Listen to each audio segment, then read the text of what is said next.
All right, welcome to the video. This is trading for beginners or trading for dummies, as the thumbnail says. And the goal of this video is to get you from struggling or zero profits or complete beginner right through to consistently profitable trader, which means it's a complete and comprehensive program all in itself, which means it's going to be a long video. But my goal is to get you to consistently profitable trader after watching this video.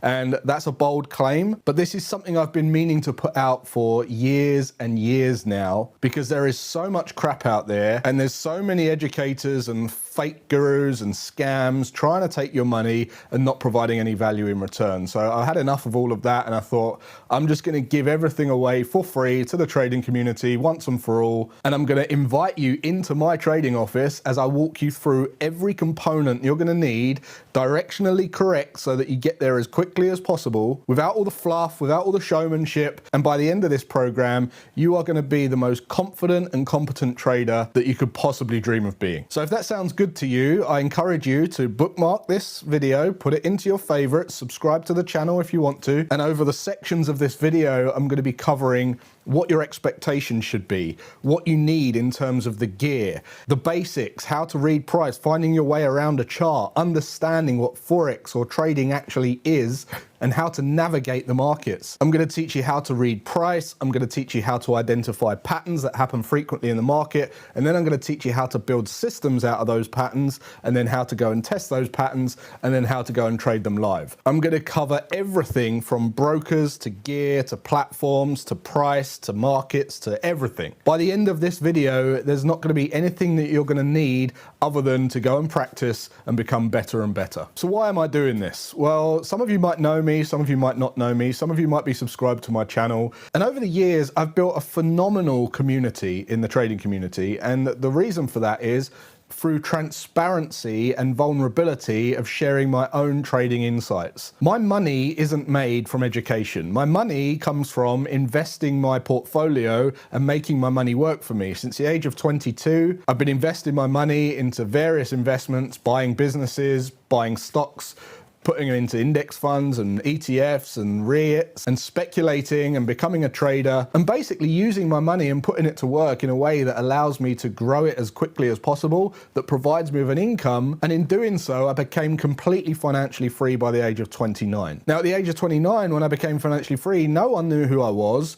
And after seeing all the crap out there online about trading, I decided to just let everyone watch me trade. Let everyone see how a real trader goes about their day. If I was going to be doing it anyway, I might as well share it with you guys, and that's exactly what I did. And in doing so, over the years, I've become recognized as one of the most transparent and generous traders in the trading education space. I've become very close friends with some of the best trading prop firm owners in the world, some of the most reputable trading psychologists in the world, and I've spoken on some of the most respected trading stages across the globe as well. I started sharing my trading routine with the trading community almost 10 years ago now, and in this video, I want to combine it and compress it all down so that you walk away feeling as if you've got more value from this one video than you have searching the internet for months and months and months, maybe even years. So why am I giving a completely comprehensive course away for free? Well, here's the truth.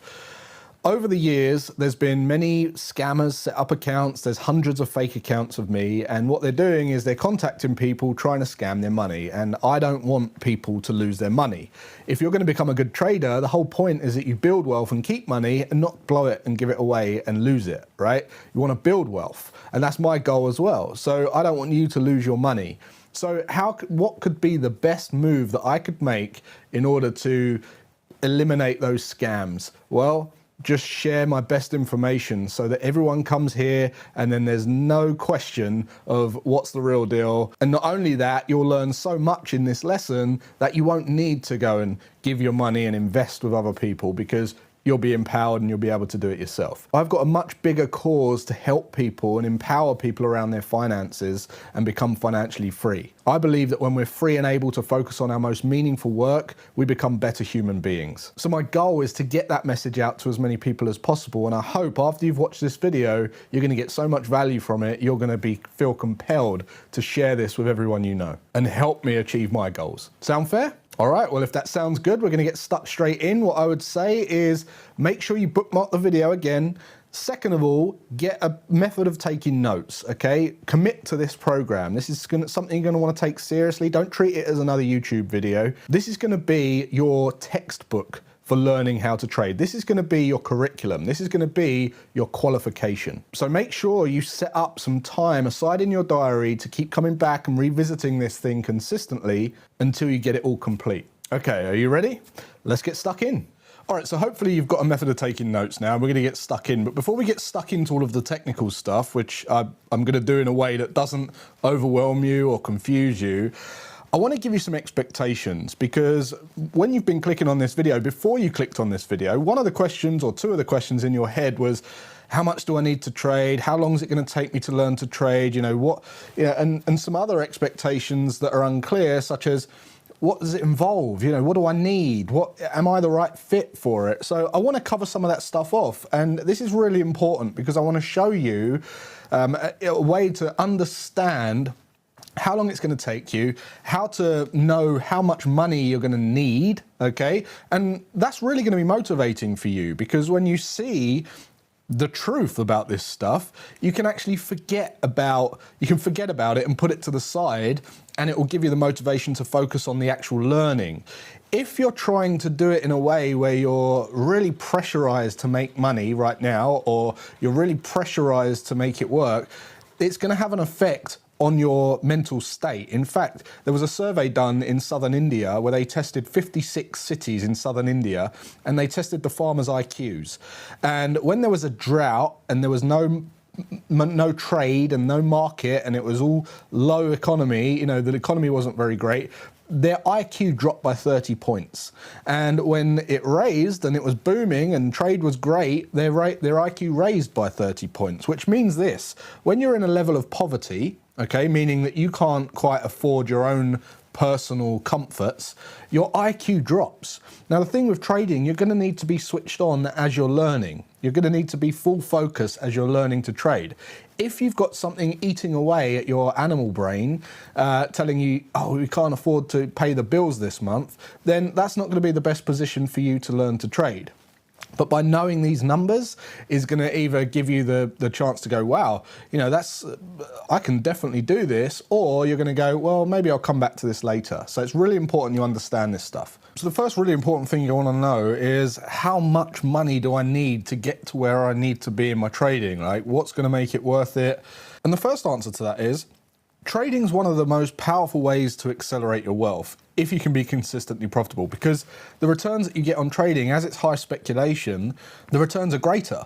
The more you use your skill to grow your money, the greater the returns. So the question is, well, if you're going to put it in a bank, the bank are going to pay you 1% a year if you're lucky, probably 0.2% at the moment. So then it comes down to, well, do I actually want to trade? Do I actually want to learn to trade? So my first piece of advice is, you're going to have to want to trade. Like, you're going to have to have an interest in it. You're going to have to really enjoy looking at the markets, because if you don't, it's probably not going to be worth it for you. And the reason I say that is because you can go and get better returns focusing on something you really enjoy and love, and then or give your money to someone else to look after, than you go and have to learn something that you really don't want to learn to then grow your money, right? So that's the first consideration, is, if I put it in a bank, I'm going to get nothing. If I learn to trade, I'm going to get great returns if I can master this, right? So that then comes down to, do I actually want to learn to trade? But the first starting point I like to tell people is, think of a figure that you need to cover with your trading returns. So it might be your full income. If you're earning 2,000, 2,500, 5,000 a month, or whatever that figure might be, write that figure down, whatever that might be. So you might want to cover your whole income, your monthly income, which might be £2.5 grand, or you might just want to bring in an additional £500 a month or something like that, right? So we'll go with that example for now. We'll just say 500, could be dollars, pounds, whatever.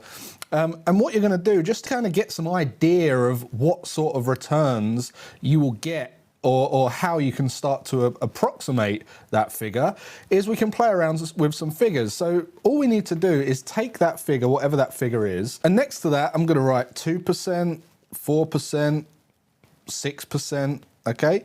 And all you do is you divide this figure by 0.02 or 0.04 or 0.0 6. And what that's going to give us is some returns, some monthly returns. So if I divide 500 by 2%, I'm going to get 25,000. If I divide 500 by 4%, I'm going to get 12,500.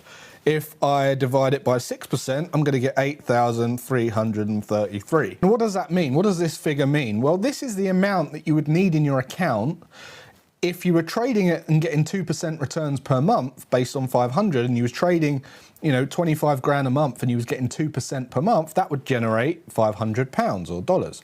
If you had a 12.5 grand account and you was getting 4% returns consistently per month on average over a long period of time, that would give you 500 a month. Same goes for 6%. If you was trading 8,333 pounds in your account and you was doing 6% on average over a long period of time, that would approximate 500 pounds or dollars per month. Make sense? So have a play around with some figures and put them against some percentages so that you can start to see, right, okay, I don't need millions in my account to generate what I need. Actually, I need this much or this much, and I need this percentage return. Now, you're not going to know your percentage return right now. On average, that I see, the best traders get between 2 and 6%. It varies. And I've worked with prop firm owners and prop firm 7-figure traders on prop desks, and I've seen them get anything from 2% to 6%. And yes, there's going to be times where you're getting 10%, you might even get a 20% month.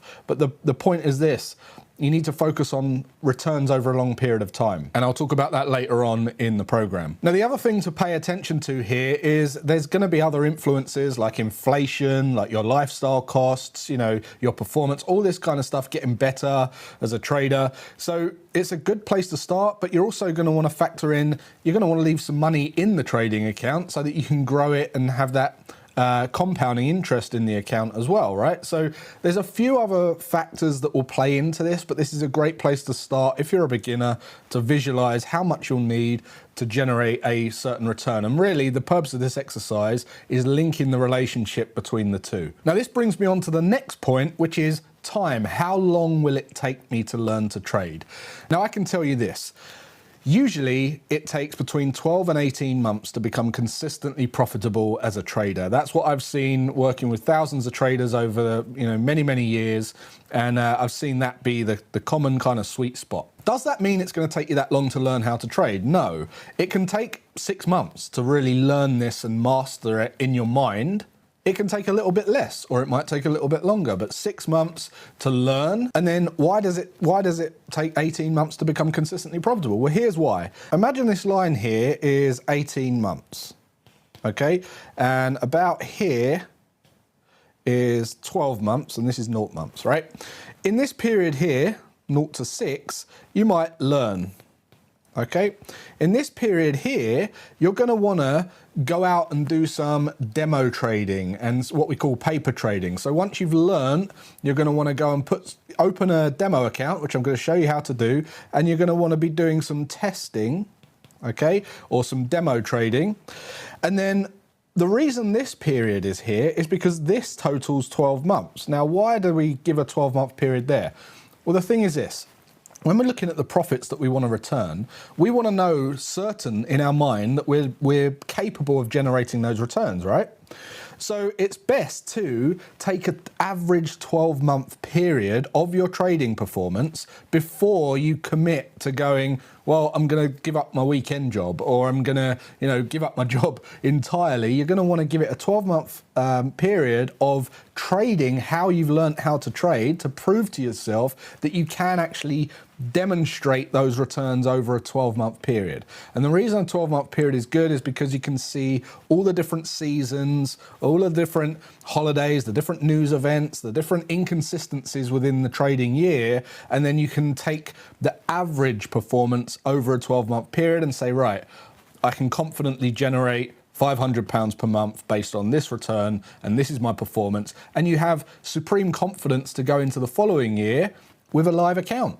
So 6 months to learn, 12 months, 6 to 12 months to do some real testing, tweaking, going live, and then 18 months to really kind of fine tune and get the confidence to become a consistently profitable trader. And remember, you're learning a skill like anything. If you went to learn the guitar or the piano or learn to play golf, it's going to take a bit of time. And this is another reason why you actually have to have an interest in this and you have to want to make this work. Because when you think about it, the payoff in such a short period of time, I mean, even if it took you 3 years, that is a blip in your life, right? As to what this can do to transform your life, to get you to your financial goals. So I hope that makes sense. The next thing I want to touch on is this. A lot of traders, they overestimate what's achievable in a very short period of time. So I've just told you 6 months, 12 months, you'll be able to trade, 18 months, you'll really start to nail it. Well, that's not a long time, but a lot of traders, because of the way it's advertised out there and because of these idiots out there telling you it's easy and they're like telling you that anyone can do it, well, in your mind, you're thinking, oh, this should take a week. I could go on a 2-day trading course, which people are selling, right? And learn to trade in 2 days. Well, that's rubbish. But what happens is they have this unrealistic expectation and they overestimate what's achievable in a very short period of time. And then when they come on, and work with me, or they get the truth, they go, oh, this is a bit harder than I thought. And then they underestimate what's achievable in a 3 to 5 year period, which is, magical really for how it can transform your life. So I don't want you to be overestimating. I don't want you to be underestimating. I just want you to commit to this process. And I promise you that if you apply what you learn in here between, in the next 12 to 18 months, your life is going to look a lot different when it comes to managing your finances. All right, the next thing I want to touch on is consistency. So if you want to be a consistently profitable trader, the first thing you need to master is being consistent in your trading, okay? Sounds obvious, but a lot of people neglect that and they're all over the place, jumping from system to system or doing it at different times, different time frames, and they're not consistent. Think about this. When can you consistently dedicate your time to learning to trade and dedicate your time to trading? Is there an hour slot on a Monday morning? Is there an hour slot on a Saturday? Can you do all Saturday? Is there a 3-hour slot on a Sunday? What you don't want to do is start as, you want to start as you mean to go on. So what you don't want to do is start trying to do it when you're about to go into a meeting or kids got to do the school run, take the bins out or whatever it might be, right? And you're kind of half in, half out. You want to allocate blocks of time into your diary. So pull up your diary and say, right, I can do Monday between 8 and 9, I can do Thursday 10 p.m. to 11 p.m. and I could do a couple of hours on a Sunday and maybe a Saturday afternoon or something like that. And once you've got these times blocked into your calendar, make that your time. Even if you're just learning at this stage, not just looking at trades or taking trades, actually learning how to trade as well, because if you can start with that, then you can just base everything off of that, and when we go forward you can build a trading system that works around that trading time. Because if you try and do it outside of those times, it's going to make it hard for you. Think about if you were trying to lose weight and you didn't really like running and you didn't like certain foods, and then you go to a fitness instructor and they say, right, you've got to run and you've got to eat these foods. Well, that's not going to work for you, is it? And it's not necessary either, quite frankly. You can lose weight building a system that works to your wants and needs and your likes. So we'll do the same with the trading. So consistency is key. And I've got a rule of thumb. People say, well, how long should I spend looking at the chart of how long should I spend dedicated to learning? If you can get an hour a day on average over the week, that's great. So if you can get 3 hours on a Sunday and that averages out, 3 across the week, well, then how can you make up another 4 hours, or how can you make up another?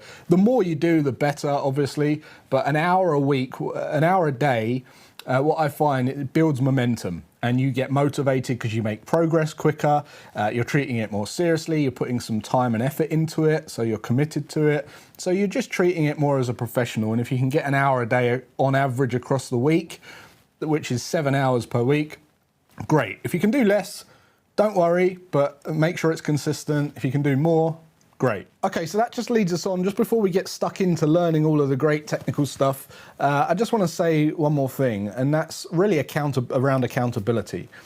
When you're learning to trade, there's going to be lots of benefits that you didn't see were there originally. So you want to trade primarily to make more money, right? But there's going to be other benefits, like you're going to think more objectively. You're going to understand people better. You're going to lose FOMO and fear of missing out. You're going to, focus on long-term success rather than short-term quick wins. So there's all of these kind of benefits, these hidden benefits to learning to trade that you're going to benefit from, not just making money, which is amazing. So it's a great place to be, it's a great thing to do, but it's very lonely. Not many people you know learn to trade, not many people you know are traders, and there's not many people you can talk about trading without them thinking it's some kind of scam or you're kind of crazy gambler, for the reasons I just mentioned previously, right? The way it's advertised and all the scams out there and all the rest of it. So what I would do is I would counter that. I would get people on board by telling them what you're doing. Okay, and don't be afraid to tell them, I'm learning to be a professional trader. If you was learning a guitar, you'd say, I'm learning to be a professional guitarist, and they wouldn't laugh at you, right? But you've put it out there. So people might laugh, smirk, and think you're crazy, but just go with it and say, look, if I don't get anywhere in 18 months, 2 years on this, then you can, ridicule me all you like, but it's probably down to me just figuring out it wasn't for me anyway. But just tell them. Open up, tell your family about it, tell your kids, tell your wife, tell your husband, tell your partner, tell your family, tell your colleagues, tell everyone, because it's not a taboo anymore. It's something that you're doing, you're working on, you're becoming a professional trader, and you want to open up about that. You want to be, you want to be open about that, and you want to be proud of that. So let everyone know, get everyone on board, and what it also does is it allows them to respect your learning time. When you've blocked it into your calendar, that's your time dedicated to working on your future. You have to put yourself first in this case, because if you don't get to where you want to be, what good are you to helping other people? You're not really living the life that you really want, otherwise you wouldn't be watching this video. You know that you can do this, you're really interested in this, and you absolutely can do this. You need to give yourself permission to put yourself first to learn this stuff if it's something you really want to do, and then you can serve your family and your friends and your colleagues even better. And lastly, on that point, I want to say, just get around other traders, professional traders. Stay away from forums and those kind of Discord groups that are like really spammy and everyone's got an opinion. Get around some real professional traders who are all working on the same goal, like-minded people. And I would invite you into my group, which is below. You can click the link in the description of this video to join my group of professional traders. Completely free. We're all working on becoming better traders, including myself. Being around other traders and like-minded people who are working on the same goal gives you that belief transference, that confidence, and that momentum to continue on your trading journey. All right, with that said, we're going to get stuck into learning the cool stuff now. So I hope you got value so far. Grab a pen and paper, or you might want to pause it and come back when you're ready to start learning all of the technical stuff. Let's get stuck in. All right, so before we start digging into finding some of these opportunities and being able to actually place trades, we need to know what we're looking at. We need to read the markets. We need to read the charts. We need to understand this language. And really that starts with understanding price movement. Now, I already mentioned that those candlesticks or bars, those indications on that chart are the movement in price within a certain time period. So what I want to show you now is the anatomy of each of those bars or candlesticks and how we read them and what each thing means when we're looking at price relative to time. So each one of these candlesticks in front of you here, they look very similar to the ones that are on the chart, but you're probably thinking, well, some of them were green, some of them were red. Well, let's just break that down a little bit. The first thing you need to understand is there's 4 components of a candlestick. Okay, and that is the open price, the close price, the high of the session, and the low of the session. Because remember, one candlestick can be an hour, it can be a day, it can be a month, it can be 15 minutes, whatever. It's always going to have those 4 components. In other words, what that means is, let's just say that these candlesticks here in front of you are the hourly candles, which means bang on the hour, o'clock, we're going to have the open of a new candle and the close of the previous candle. So where is the open on this candle? Well, remember you saw red and green candles on the chart that I explained that I showed you guys just now. A a green candle means, what a green candle means is that we closed at the end of the hour higher than we opened. And when you see a red candle, conventionally, it doesn't matter what color they are. People use different colors for different candles, and conventionally they were white and black, or they were hollow and white. So but over time, usually green is for bullish or up candles, and red is for bearish or down candles, meaning when it's green, we close at a higher price than we opened, and when it's red, we close at a lower price than it opened. So let's just start by coloring in these candles here. So I'm going to color this one here green. Okay, so this is our up candle. This means that price closed higher than it opened, and we'll have a red down candle as well, and meaning that price closed or the candle closed lower than at the price it opened. So how do we identify where it opened and where it closed? Well, let's start there. So in a green candle, we got the four components. Okay, we've got this, we've got this, we've got this, and we've got this. Now you probably guessed this will be the open price. Okay, so whatever price this was on the chart. Remember over on the right hand axis we had the price points down here, and we had 1.3055. That price point will be the price at which that candle opened. Okay, then this will be where the candle closed, and then obviously in between that, this would be the high of the session, meaning the highest price that the market pushed up to during that candle, and this would be the low. And what we're looking at in this one body of a candle is a story of what happened during that hour. We can see how high price pushed up, how low price pushed down, where the candlestick opened on the hour, and where it closed on the hour. Make sense? Now on the bearish candle, we've got exactly the same points, except remember I said price closes lower than it opens. So in this case, we've got the open here because it opens and then it pushes up to the high, or it pushes down to the low, and then it closes lower than it opens. So this is the close of the candle. Okay, so in actual reality, what you'll see in a real case scenario, you wouldn't see this very often unless there was some kind of gap. What you would normally see is a green candle like this. Okay, so this would be green. Let's just color this green. And because prices closed up higher, you then see the start of the red candle, or another green candle, or whatever color candle comes next.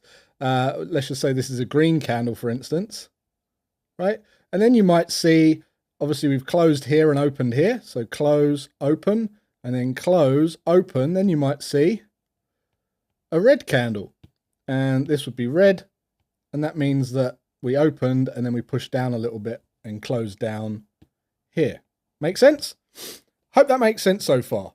Now, I just want to give you an example of how this works on bars as well, just so you're familiar and you can really get it in your head. So let's take a look at bars instead of candles. So with bars, or what they're commonly referenced to is OHLC bars, which is exactly what we've just been speaking about. The four components, which is open, high, low, close, are exactly like a candle. In fact, you can almost imagine that there's a candlestick right here, okay?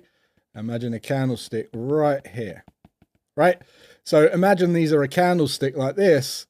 We've got exactly the same thing. It just looks different. That's all. So this is the open. This is the close. This is the close. This is the high, and this is the low. And the same high, open, close, low. Okay, because we open and then we close higher on the green, and then we open and then we close lower on the red. So one's red, one's green, and that's exactly the same as a candlestick. They just look slightly different. It comes down to personal preference. These are obviously preferred by some traders and candlesticks preferred by others. It really doesn't matter. Whatever takes your fancy. I used to use these in my trading when I started trading all those many years ago, and then I transitioned over to candlesticks, and then I just became more comfortable and familiar with candlesticks, and that's it. So it really doesn't matter, but hopefully you understand how the anatomy of a candlestick. What I want to talk about now is certain patterns and kind of components of the candlestick that you'll need to understand in order to develop an edge as a profitable trader. So let's take a look at those. All right, so what I want to talk about now are two main components of the candlestick that are going to really give you an edge as a trader. The first one is the close, okay? So where the close happens. And the second thing is this actual wick, what we call the candle wick, which is either the wick to the upside or the wick to the downside. And I'll tell you why those are important. So you see this candle here, this is a relatively normal looking candle, a strong either buy candle, a strong bullish candle, or a strong bearish candle, meaning that we've either opened here and closed here, or we've opened here and closed here, and we've closed predominantly lower or we've closed predominantly higher than we opened, depending on what color the candle is, which you now understand. Now, what happens if the candlestick looks like this? Which it does. This is very common to see a candlestick that looks like this, meaning that, let's just say this is, well, it doesn't really matter what color it is, but let's just say this is a red candle, okay? So when we start to look at these candles, we can start to form stories about what happened using the close and the wick. So the close on the opens here, right? So this is the open, this is the close, but look what's actually happened during this session. So the close is very, very low. The close, in fact, is the low. So this is the close and the low. Even if you had a little wick here, that would be the low. It's still a very low close. Make sense? Which indicates that it's got strong selling pressure. The market is in a strong selling pressure scenario. Now, what we can also see, where the close tells us who won the battle, so in this case it was the sellers, we can also look at the wick, which also tells us a story of what happened during the session. So imagine like a game of tug of war. Imagine during, let's just draw on this candle here, for instance. Let's just say, we opened here. So this was the open. We closed here.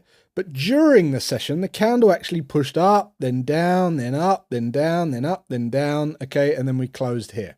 Make sense? Or closed here, sorry. So there's this kind of tug of war going on. Buyers trying to win, sellers trying to win, and then in this case, we close out kind of roughly in the middle. But in this situation here, what's actually happened is we've opened here. The buyers have tried to push this market right up. Okay, this could be 100 pips, it could be 20 pips, it could be 50 pips in price, and then been rejected and slapped right back down. Not only back down to here, but right back down to here. And then we've closed off the session, we've closed the hour, which shows us that there's a lot of strong selling pressure during this session. So now no longer are we just looking at red and green candles and the open and close. We're now forming a story of what's been happening during each of those sessions. Make sense? Let's take another look at another example. Let's just say, for instance, that we've got a candlestick that looks like this. And in this case, this is going to be a green candle. Now, these can be green or red to be considered strong buying or selling candles because of where the close is and because of how that wick looks and how we can see what's actually happening during price movement. Well, in this case, we've opened here. The bears or the sellers have tried to push all the way down and then been rejected, and then we've closed right here, right? So in this case, what's likely to happen next is we're likely to see a continuation of an upward moving market. All right. Now, don't worry if you're getting a little bit lost. I'm going to continue this on with candlesticks when I go through the components of a successful strategy and a successful edge. But for now, I just want you to understand the anatomy and the open, the high, the low, the close, and then how to look at different components, being where the candle closed and the wick, and see that rejection and form a story, be able to form a story of what's likely to happen next. Okay. Obviously, what's likely to happen next isn't going to be enough for you to go and place your money into a trade. We're going to want to form, some real confident bias with some backed up technical analysis to really inform that, put some weight behind that decision. But I'm going to show you how to do that. But for now, I just want you to understand, the different shapes of candles.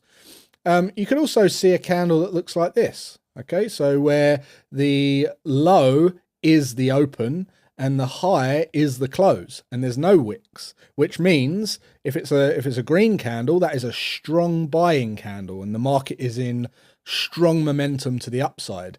Same goes for a bearish candle. If we see the open and the high here and the close and the low here, and this is a red candle, then that is a strong selling candle, which is likely to see the market continue down following the close of that candle. Make sense? So there's all these nice little nuances and nice little stories we can form of price when you get familiar with reading these candlesticks. So just wanted to touch on that before we move in to the other technical components. If you've got any questions at this point, please fire them below and I'll be sure to answer those. And if you're getting value from this, remember to share this around and make sure that you're, liking the video and sharing it to people that you think will find valuable as well. All right, let's get stuck into then the 6 main components of a successful trading strategy and a trading edge. Okay, so first things first, we want to be able to identify the overall market condition. Now, you might have heard terms as bullish, bearish, and that's really what we're looking at. We're looking at whether we're looking at an overall upward market or an overall downward market, or it's just moving sideways.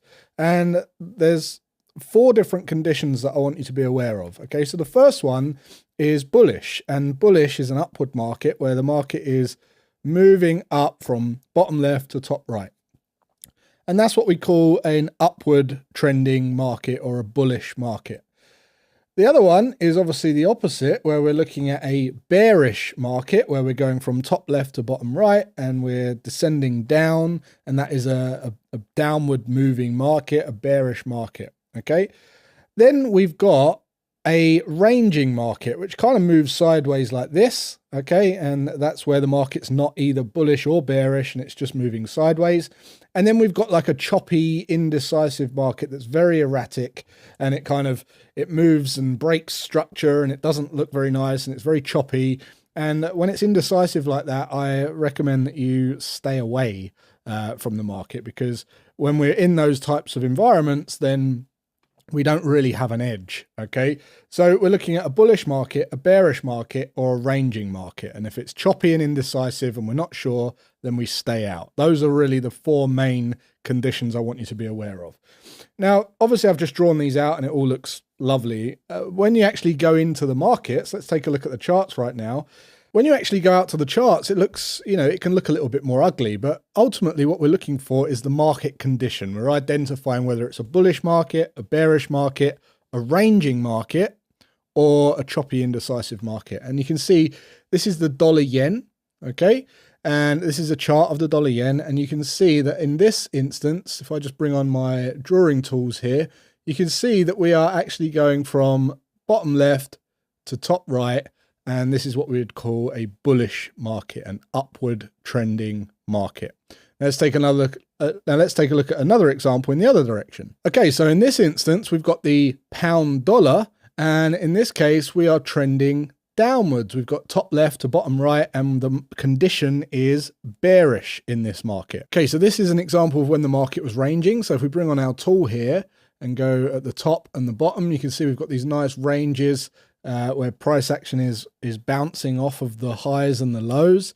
And then finally, let's just take a look at some examples with a choppy, indecisive market. And you can see here that price is very, very choppy. It's breaking up and breaking down, and it's all over the place. So this is really, really choppy, indecisive scenario. So we want to avoid those as much as possible. Okay, so now we understand identifying the market condition. The next step is to identify the market phase. So let's take a look at what I mean by that. Okay, so in this instance on the dollar yen, we've got a bullish market condition. We've got an upward trending market. So the next thing we want to look at is the phase. Now you can see here we've had this upward phase, okay?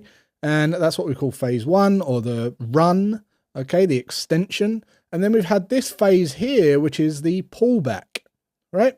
And then we've had the next run up, and then we've had a pullback, and then we've had a run up, and then we've had a pullback.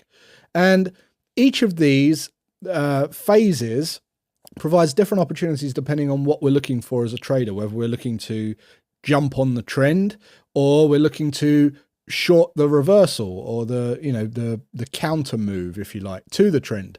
And there's many ways, you know, there's different traders can trade different ways, and we'll talk about strategy development later, but these are the phases. So we've got a run, a pullback, a run, a pullback, a run, a pullback. And a run is the extension in the direction of the trend, and the pullback is the retracement, the outside return, the correction, if you like, the momentary correction before we continue to the upside. And of course, in a bearish example, it'd be this in an opposite. So let's take a look at that quickly. Okay, so in our pound dollar example here, you can see we've got phase 1, phase 2, phase 3, you know, downward run, pullback, extension, pullback, extension, pullback. Okay, so the run and the pullback, you need to identify what stage the market's in right now. So first of all, we've got the market condition, bullish or bearish or in a range. If we're bullish or bearish, where are we? What phase are we in? Are we in the run phase or the pullback phase? And the reason this is important is because you wouldn't want, if we were on a bullish chart, for example, and we had a bias that the market was going to go up, what we don't want to do is buy in the middle of these runs. That's what rookies do. That's what rookie traders do. They buy in and they're in too late, and then the market starts to turn back, and then they lose they get fearful, and then they close the position off at no profits. What we want to do is identify the pullback and then look to get long, then look to buy the market so we get the best possible price. Now, on that topic, you're never ever going to catch the bottoms every time and sell at the top. Anyone telling you should do that, it's ridiculous. You know, I've never met anyone that's accurately been able to do that over a long period of time consistently ever. So don't worry about that. But our job as a trader is to get in the best price as possible and then sell at the best price possible. Okay. So now we've identified our condition and we can identify our phases. You can see in this instance, we're in the pullback phase, and in a bullish trend, that's good because we could potentially get involved with some trading opportunities now. But that's not enough. What I want you to do now is understand the power of support and resistance. Okay, so this is another technical indicator, technical skill that you can develop and train your eye to identify that will then add even more weight to your case for entry into a trade.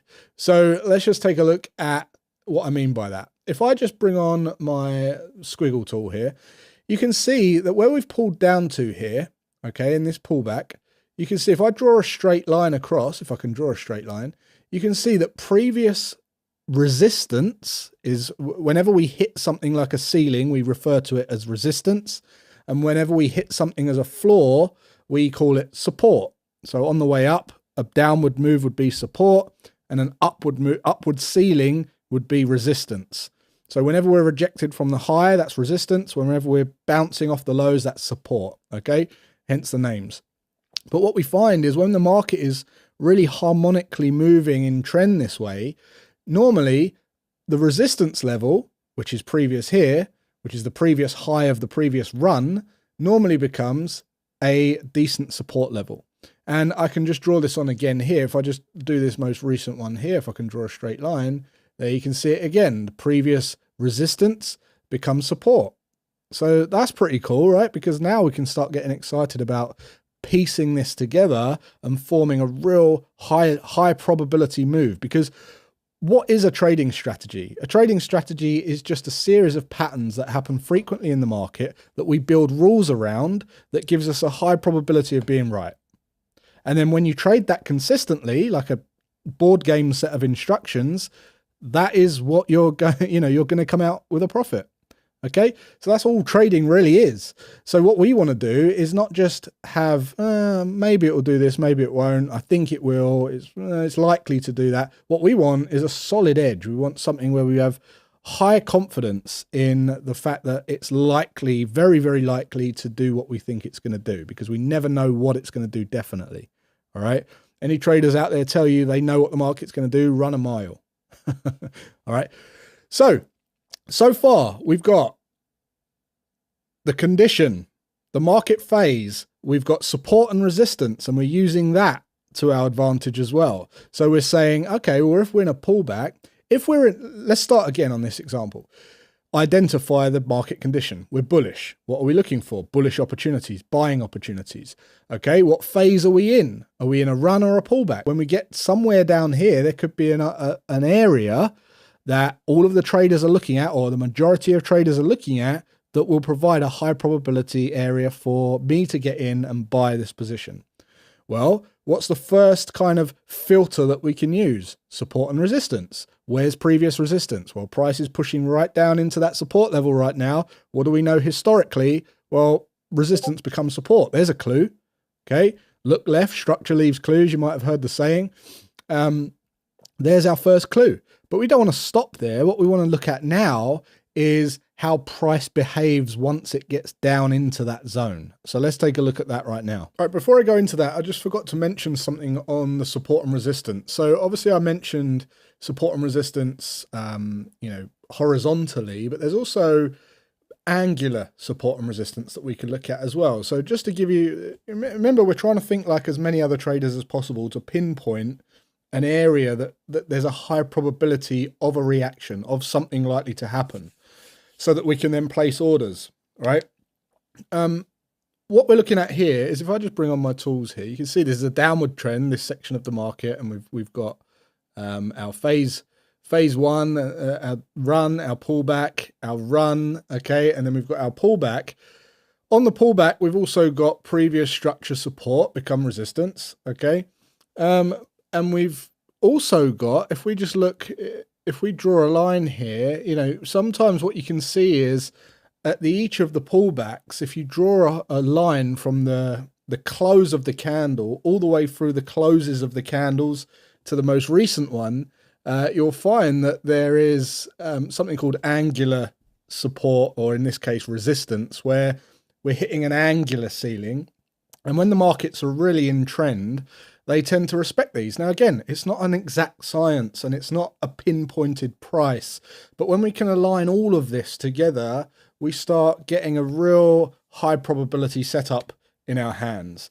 So I just thought I'd share that with you as well. Now, I'm going to go into how we identify when's the right time to start really drilling down and looking at placing orders. So let's look at that. Okay, so the next thing I want to talk about is price, okay, and how that behaves. Price patterns. What I'm talking about specifically is deceleration, so running out of steam. So we want to know when the market is likely to change direction, in other words. And there's a couple of clues that we could use to do that. If we're in a trending market, we can start to remember what I said about the candles and how we had big, strong momentum candles, and then we started to read the story of how that might be starting to run out of steam, or how certain selling pressure was coming into the market, or buying pressure, depending on what, what direction we're going in. But we can use that in a trend as well. Not only can we use it in a trend, we can use it at the end of a trend. So if the market's trending and price action starts to show us that it's running out of steam, and then we put in a retest or something like that, then we can start to go, oh, right, okay, that's double confirmation that it's likely to stop here, this trend, and actually go the other direction. So what I'm going to give you is an example here in a trend. So you can see on this, this is the Aussie New Zealand, this example, and you can see that we've got our run and our pullback, and we've got our run and our pullback, and we've got previous structure support become resistance, right? And we've got angular resistance as well, and prices pull back out. And obviously all of these are in hindsight, but that's really the only way that I can demonstrate this to you, to give you as much value and examples in this beginner's program.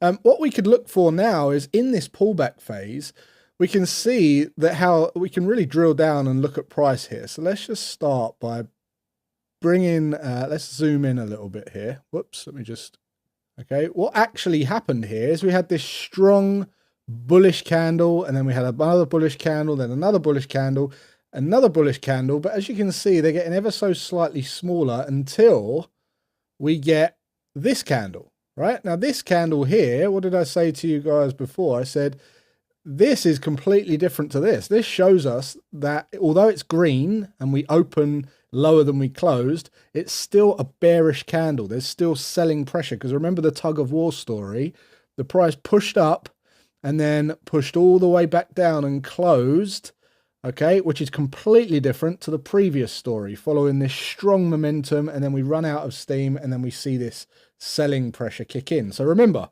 we're looking at the condition of the market, which is bearish. We're looking at the phase of the market, which is in a pullback. Now we're trying to see where price is likely to roll back over to go into the continuation of that downward move. And what we're using is support and resistance. We're using angular support and resistance. We're using price action now, and we're looking at deceleration. We're reading the story of price to show us when's a high probability, entry point, because we're never going to catch the top and sell the bottom, right? That doesn't happen. What we want to do is use our technical skills to get in at the best point possible. So when I look at this, I've now identified some deceleration, and I've now identified what we call a candlestick pattern as well. And this candlestick pattern is known as a high test candle, or some people refer to it as a shooting star, or there's many other names for these types of candles. But really, it doesn't matter. What we're looking at is the formation of the candle. And this is a high test candle. Now, there's other candles that you might pay attention to, like low test candle, if we're going the other direction, just like this one here or this one here. But as you can see, if you just look at any of these candles anywhere, you're not going to have an edge. However, if you look at them in the right place in the market, that's what's going to give you the edge. Make sense? Same with doji candles. Doji is a candle like this one here that just has a very, opens and closes at the same price. It's called indecision, where there's no decision. And a lot of the times you'll see doji candles that complete like this, where it's right in the middle. It's tug of war that hasn't been won by either party. And again, they happen everywhere in the market, but if you use them and you identify them at the right place in the market, that can be added to your confluence, your confidence and confirmation that that's a good trading decision. It adds water to and weight to the decision, right?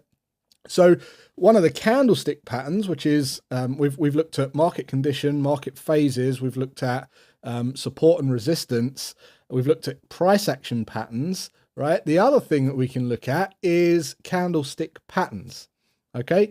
So there's other things like indicators like Fibonacci and exponential moving averages and that, but I'm not really going to go too much into detail in this beginner's course. You don't really need to know too much about that. Not at this stage anyway.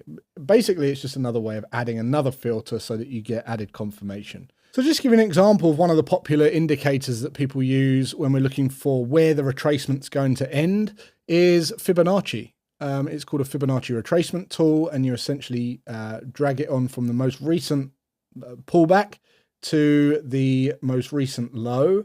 And what you're looking for is usually one of the popular ratios that people look for is a 382 retracement for a trend. And you can see that that 382 retracement is lining up in our zone here as well, okay? Now, some people look for deeper retracements at a 618, but really the 382 is the indication of a strong trend. So you can see it's another thing that we can add on now, because we've now got our angular and horizontal support resistance lines. We've got our we've got the pullback phase. We've got the 382 retracement. You can also see here that we've got this even handle number. You see this 1.1000. Now, another thing that you could use to your discretion is even handle numbers. Anything that's on the flat or 500 or even numbers with 50 in them, they seem to be respected more often than not. So you can see that we've got 1.1 flat. That is a flat, even handle number. You know, when you go to the petrol station and you put the petrol in your car and you squeeze the pump and you try and get it on the zero, that same psychology is represented in the markets, believe it or not. And for whatever reason, these psychological numbers are respected. Lots of people take their orders or profits at these levels, which means we see movement in the market. So great, 1.1 flat. We've got all this confluence, all of this going in our favor. So all we need to do now is place an order, right? So we just want to place an order. And what I'm looking for is the candlestick formation as my signal to say, right, now we're ready to place an order. And I've already got my candle signal right here. Okay, so let's just take off this Fibonacci because it's a little bit, it's cluttering the chart. So all I'm going to do now is place an order just below the low of this high test wick. Okay, and I'm going to be placing a sell stop order. I'm going to go through orders in just a moment. But for now, if we go from the mindset of I'm just testing this out, okay, so I just want to see what happens. So all I'm going to do is I'm going to place an order here just below this low, and I'm going to put my stop loss up here. And don't worry, you don't know what stop loss is at the moment, but I'm going to explain what it is. Whoops, what's going on here? Okay, so my stop loss is going to go above this high. The entry is going to go below the low.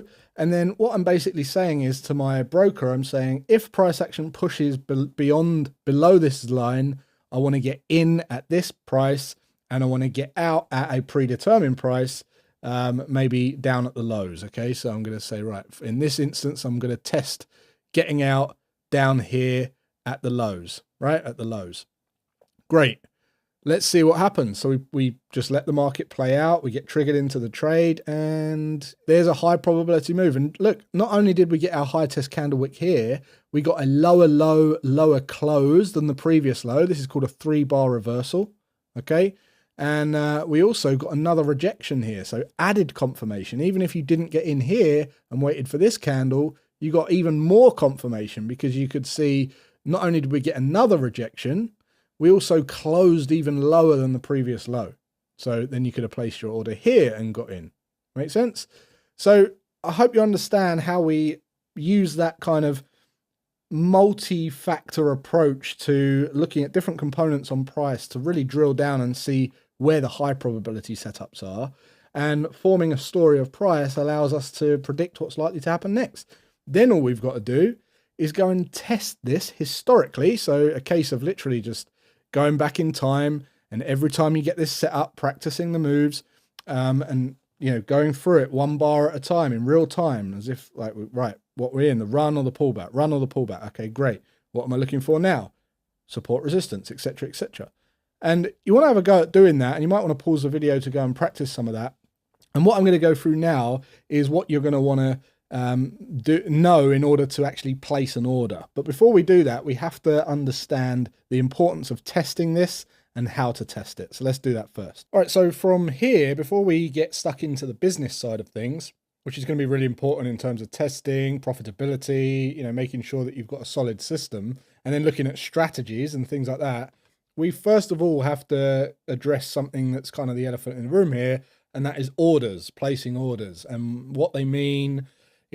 What are they?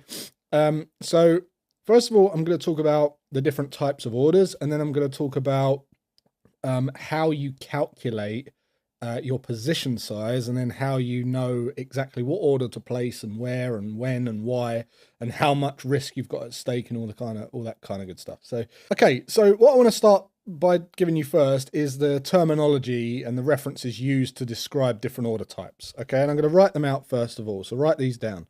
We've got a buy limit. We've got a sell limit. We've got a buy stop. We've got a sell stop. Okay, and we've got at market. Now, at market. Now, those are the references. Those are the terms that you might have heard when it comes to order placement. Now, I want to give you a reference or a kind of description of each of these, because they can all be used in different ways, right? So some of you might be familiar with the term stop loss. Okay, well, a stop loss is the way we use any of these orders. Okay, so a stop loss is the way that you're using these orders, not exactly. So a sell stop and a buy stop isn't a stop loss. A buy limit can be a stop loss. A sell limit can be a stop loss. An at market order can be a stop loss if you've got a mental level that you're actively watching. And I'll explain more in a moment, right? So forget stop loss at the moment. I'll explain that in a moment. But these are the types of orders.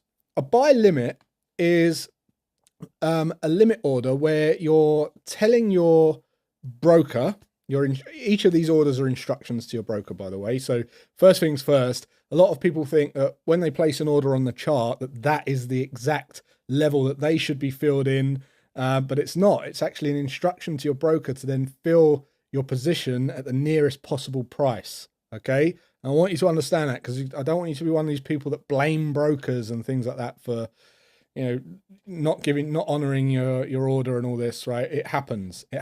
And when you blame orders for things, when you blame brokers for things like that, it just shows the lack of knowledge on brokers. Now, there is obviously things that go on underhanded by some brokers, which is why I use Trade Nation, where they change spread values and things like that. I hate all that. And I would say if you ever experience that, get rid. But just understand that when you place an order on your chart, it's an instruction to your broker. Great, good. So a buy limit order is telling your broker that if price pushes down below what we're trading at the moment, and we hit a certain limit, whatever price you specify to be that limit. So let's just say, for instance, that we're trading here, okay? And you're telling your broker. So let's just do this in a chart fashion. So we're trading at this price, and you tell your broker, actually, if we push down to here, I want to set a buy limit order, which means if we hit that limit, I want to buy the currency. Okay, so basically it's an instruction to your broker to say, if we hit this level below where we're trading at the moment, whatever you predetermine that to be, I want to buy X amount of position. All right, and don't worry about position sizing just yet. So we set a limit order down here, and if price pushes down, your broker will then will put you in a long position. Make sense? Now, sell limit works the other way. So we're telling the broker, if price pushes up to this predetermined limit that I'm going to tell you, above what we're trading at the moment, I want to sell the position. Okay, so again, exactly the same thing. We're trading at this value, and you're saying, I want to set a sell limit up here. Okay, this was a buy limit. This is a sell limit, and if price pushes up to this level, you want to sell, and they'll put you in a sell position, a short position, right? A buy stop order is kind of the other way around. So let's just say we're trading at this level. You're basically, a buy stop order is saying to your broker, if we hit this level above what we're trading, I want to buy. Okay, so let's just say that we're trading here, and you say, if we push up to this level, I want you to put me into a long position. I want to buy at this level. So this is a buy stop order, meaning that you're thinking that the price is going to go up. And a sell stop order is the other way. So again, if a sell stop order is an order to your broker to say, if price pushes down below what we're trading at the moment to this predetermined level, please sell me, put me in a short position. Okay, I want to sell. So you place your order down here, which is be a sell stop. And then you're thinking that, your bias is that market's going to continue going down. Make sense? So we've covered buy limit, we've covered sell limit, we've covered buy stop, and we've covered sell stop. And at market order is just you watching the charts live and clicking buy or sell and giving your broker an instant instruction as soon as possible to get you into that direction, whatever that might be, whether it's a buy at market or sell at market. So you can buy or sell at market, and that is, get me in now, sell now, buy now. Make sense? Now, all of these are orders, and they can all be used for target positioning, or they can also be used for getting into a trade, and they can also be used for stop loss. So now we've covered the references of each of these. Let's cover the three different ways we use these. Okay, so basically it's a stop loss, a entry order, and a target or a profit target, or whatever you want to call it, right? Profit target. And you can have multiple profit targets, but we're just going to stick with this for simplicity right now. Okay, now first thing I want you to get clear in your mind is every order is an order. What do I mean by that? Every order is an order, and what I mean by that is a lot of traders we see out there, they put so much emphasis and attention and, effort and energy into trying to pinpoint the most accurate place for entry, which we was doing earlier, right? But when you think about it, your entry could be someone's stop loss. Your target could be someone's entry, and your target could be someone's stop loss, right? So they're all orders. They all behave the same way. So you want to think about putting as much effort and attention into every one of these orders, not just your entry, but your stop loss and your target. So you want to give the stop loss breathing room. You want to give your target enough, you want a decent sized target, but not too greedy in some situations. And your entry obviously needs to be precision as well, so you get that best probable move. So any of these orders that I've just been through here, buy limit, sell limit, buy stop, sell stop, or at market, can be used as stop loss, entry, and target, okay? Depending on how you get in. So I'm going to give you an example of this on the chart in just a moment, but a stop loss can be a buy limit, a sell limit, an at market, right? Or it can be a buy stop or a sell stop, okay? A stop order is not related to stop loss. Stop loss is just a term for how we use the order. Does that make sense? An entry can be a buy limit, a sell limit, an at market, a buy stop, whoops, and a sell stop. If I could write. A target can be a buy limit, sell limit, at market, buy stop, sell stop. So let me give you an example of each of these. A stop loss, if market starts going against where we, where we thought the market would go, and we want to get out of there, we could set a buy stop order. Let's just say, for instance, we thought the market was going to go down. Let's give you an example of this, right? So here's the chart. Let's just say that the market's trending and we get in a short position here, okay? So we set our order and we set a sell limit order here because we made the prediction here and we said, right, if we push up to that level, that's previous support, should become resistance. I've got enough, enough confluence there. I'm happy to place a sell limit order and I'm going to tell my broker to just put an order there. You set it, you forget it. That's called a sell limit. And your idea is that the market's going to push down and retest these lows and you're going to place a buy limit here, sell limit here, buy limit here, because you're telling your broker, if price pushes down below the current price that we're trading at, I want to buy back my position. And of course, this order here won't be active until this order's active. Okay, but what if market goes against you, against your prediction, right? So you've put a sell limit order in, you've sold the position and market's going against you, okay? Well, what you would use here, so remember what I said about the broker, if it goes above the price we're trading at, you've already sold, so how do you buy it back? Okay, well, you want to buy stop order here, okay? So it's just a case of how you're getting in the market, how you're placing orders, how that relates to, how we're using the order, and then how the actual order works. And it only comes down to these 6 things or 5 things here, right? So you've just got to memorize this. You've got to really understand this. And then you've got to know how you're using each of those 5 things. And then you've got to understand how you place the orders on the chart. So let's go over to the chart and I'll just make this really, really clear by giving you some examples on there. Okay, so in real time, let's take a look at some of the examples that we could give on some of these orders. All right, so we're currently trading at 22,913. Okay, and what I'm looking at is different orders that I might place. So if I was looking to sell this right now, okay, for whatever reason, I would place a at market order, right? At market order, and I would get in at market right here. And we're selling, I've placed an at market order. I've told my broker I want to sell, and we're in. Now, in order to cover my position, so basically I need to set a profit target and a stop loss. And I could use any of those orders that I just showed you for that, but they are specific to, depending on what order your entry order is. Okay, so if I've placed a sell order, I don't want to place a sell order for my stop loss. It has to be a buy order. I have to buy back. If you're selling, you have to buy back at your stop loss. If you're buying, you have to sell back at your stop loss. Okay, so if I've set a at market sell order here, my stop loss order is going to be at a position where I want to be out of it because I know that I'm wrong. I've accepted that I'm wrong and I want to be out as minimal loss. So I predetermine a percentage of my account I want to risk on this, which is that all happens before we place the first order. I'm going to show you how to do that in just a moment.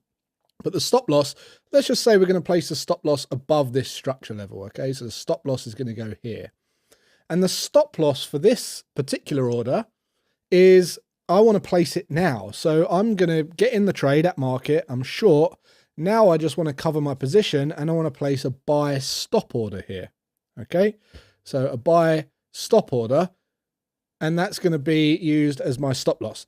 Now, why can't we use a buy limit order? Well, we can't use a buy limit order because remember what I said about buy limit order. A buy limit order is an instruction to your broker to get in at a price that's lower than we're currently trading, right? So that wouldn't be lower than we're currently trading, would it? So it would be a buy stop order. So just by figuring out and remembering what I said about each of those orders, the unique characteristics of those orders, you can work out, right, okay, yeah, it couldn't be that one. So it really only isolates it down to the right one. Now for my target order, let's just say that I want to get in down here. I want to buy back down here at a profit. Now that could be an at market because I could sit here watching it and I could just do an at market order. It couldn't be a sell stop because we're already selling. It needs to be a buy, okay? And it can't be a buy stop because a buy stop order is getting in and buying more above where we're currently trading. So it has to be a buy limit. Make sense? So I know it's a lot to take in, but if you rewatch and get it in your head, you'll understand. So I've sold at market. I've got a buy limit for my target order, and I've got a sell buy stop for my stop loss, right? Let's give you another example. Let's just say this time, if price pushes down to here, let's just say if price pushes down to here, I want to buy this. Okay, so if price pushes down, I'm going to tell my broker that at this level here, whatever this level is, 22.60.70 or something, I want to buy at this level. Okay, well, I could either wait here and buy it if it pushes down, or I can just set a buy limit order, which is telling my broker that if we push down below where we're trading now to this level, buy me in. Okay, and then once I get in that, I need to set a stop loss, and I always want you to remember this: entry, stop loss, target. Entry, stop loss, target. So as soon as you get in, you think about your risk, and then you think about your target, and always do it in that order. So for this one, it's just an order saying, well, if price pushes down lower than what we're trading at the moment, I want to sell, which is a sell stop. So this is a sell stop. Okay, sell stop. This is a buy limit. Okay, and then for the target, which let's just say we put our target back up here where we were. So we want the market to push down, then we want to push back up and hit our targets, right? Well, what's this going to be? This could be an at market because we're sitting there watching it, or it can be a sell limit order. Okay, sell limit order. So you kind of get the gist, right? Now, is there anything that I haven't done here? Yes, there's a couple of ways. You know, you could do at market orders for everything. I highly recommend you don't use at market orders for stop losses because that's not a good idea. But I want you to just really get your head around the different types of orders and then how we use the different types of orders, and commit to memory those different differentiators that I just went through. You know, instructions to your broker. If price is above or below where we're at the moment, you buy or sell. And if you get your head around that, then we can move on to calculating position size and getting in on the entries. So let's do that now. Okay, so just to get your head around risk and order placement and risk management at a very, very basic level, let's just say that we are in a trending market, okay? And we're looking to get in around this level here. We're going to buy the market, right?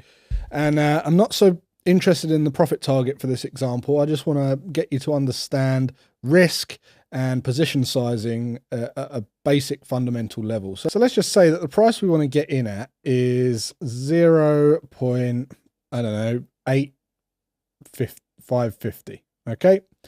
Now we're going to get in with a limit order or an at market order or, you know, buy limit, whatever it might be. And we're going to predict that the market's going to go up.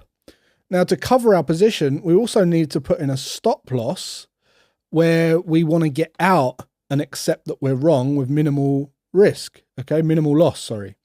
So let's just say that, to keep the numbers easy, that this is 8,500. So here, between here and here is a 50 pip gap, right? So there's 50 pips between our entry and our stop loss. Now, one thing I forgot to mention earlier is we're looking at the fourth decimal point. The only time that isn't the case is on any pair that contains the yen. If we have the Japanese yen in any of the pairs, we're just looking at the second decimal point. So you might see something like 13120, or this will be the 1 unit and this will be the 10 unit. Okay, so all the pairs, we're looking at the fourth decimal point, except for the pound yen, we're looking at the second decimal point, or the dollar yen, any pair with the yen in it. All right, so back to the example. So we've got a 50 pip risk limit. Make sense so far? Now, let's just say that we've got a $10,000 account. That's our total account size. Okay, and I'm just keeping the numbers. You might have a $1,000 account. You might have a $500 account. You might have a $1 million account, right? But $10,000, let's just go with that because it's nice and round. And let's just say we want to risk no more than 1% on any trade, any given trade. Okay, so first thing I'm going to do is divide this by 100. And that will give me 100. Okay, so $100. Makes sense so far? So 10,000 divided by 100, that gives us 1% of our account, or you can multiply it by 0.001 and get the same answer. And we've got $100. Now, what we want to do is take that, that's our risk, and we want to work out how many, how we put that into the order.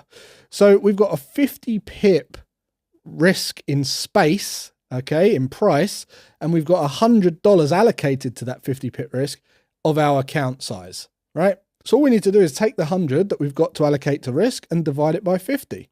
And that will give us 2. And what is 2? $2 per pip. So let's just say that this here is a 2-to-1 move, meaning we're risking 1, but we're going to gain 2. That means if we're risking 100 and we've got $2 per pip on every pip the market moves, we're gaining $2 or losing $2 if it's below our entry. That means that if this is 100, this is 200. So we're risking 100 to gain what, $200, which is a 2-to-1 risk reward profile. Now, I'm not going to go into lot size and everything just yet, because the way that we buy currency is in units. Some, depending on the broker or the platform that you're using, the charting package, it will give you the option to put in a dollar figure per trade or per risk, per pip. And some of you will be looking at lot size, so standard lot, mini lot, micro lot, and that will all be calculated based on similar principles. But I'm not going to go into that just now. I'm going to go into that later on when we get in depth with the, with the numbers and real detailed stuff. But for now, I just want you to understand kind of, right, okay, so I'm allocating 1% of my account to split across the amount of risk where my stop loss is going to go, my entry is, and then I can work out what my profit target will be, because it will be the same value per pip. And then there's all leverage and all the rest of it, how you can access, how you can control a bigger portion of the market using leverage from the broker, and all of that I'll go through when I talk about brokers. But for now, I just wanted to cover this so that you understand risk management, position sizing to a degree, and how it's all relative to, the potential profit that you can make on any one trade. Okay, so based on what we've learned so far in terms of a little bit about order placement, a little bit about orders, a little bit about the kind of 6 things we look for to approach a decent trading setup: the condition, the phase, the price action patterns, indicators, support and resistance, candlestick patterns. What I want to do now is just kind of do some practical stuff, and I'm going to set you guys some homework as well. So you might want to pause the video after this section if you haven't already paused it multiple times already. It's a bit of a big one. And what I want to do is just pull out a kind of makeshift strategy, if you like, a trading strategy. I want to help you understand that a trading strategy is a series of events that happen frequently, a pattern that happens frequently. And if we're able to build rules around it, we can consistently trade those rules or test those rules to find it if it has a positive edge, a profitable, if it's profitable over time, and then we can go and trade it, right? Now, before I do that, I want you to understand everything I've taught you so far can be applied depending on what type of trader you are, whether you're looking for trends, whether you're looking for reversals, the ends of trends, whether you're looking for ranging markets. All of those things that I've taught you so far can be used to approach strategies and setups in multiple different market conditions. Okay, that's the first thing. Second thing, what's a great exercise to do is, let's just say that I bring on my horizontal line tool here, which you can find right here. And just a good thing to practice is just scrunch up a chart. If you've played around with the chart already, you can use the link below to open a free account with Trade Nation, and so your charts look like this. And then just practice going through and just put in horizontal lines on support and resistance levels, okay? And what you're going to see is that magic take place, right? Where we see, look at this. So we've got previous resistance becomes support, and then we've got resistance becomes support, resistance becomes support, resistance becomes support, right? And so on and so on and so on. And although it doesn't always respect, it does most of the time. When we see these really nice harmonically trending markets, support becomes resistance. So just doing this little exercise will, one, get your eye used to identifying structure, your support and resistance from your eyes, and two, giving you confidence and helping you see how powerful some of this stuff really is. So let's make up a strategy, and then what we're going to do is use that strategy to firstly show you what a strategy is made of, and then second of all, get your head around the idea of, oh right, I just need to go and test that now to see how it performs, and that will give me the confidence then to give me the probability of what it's likely to do going forward, right? So let's do that. So first things first, this is all going to be in hindsight. I have no other way of demonstrating it in an efficient way for this video so that you can, otherwise we'll be waiting here. I'll be taking days and days and days to film this thing. And I want to give it to you right now. So I'm going to kind of give you something in hindsight. I've just pulled up a chart randomly. I haven't really checked through too much here. I've just seen a couple of things that I think we could use. And I'm just going to create a trading strategy. Now, before I do that, some of you might be thinking, well, when is the best time to trade? What's the best time frame to use? Do I use the daily, the 4 hour, the hourly?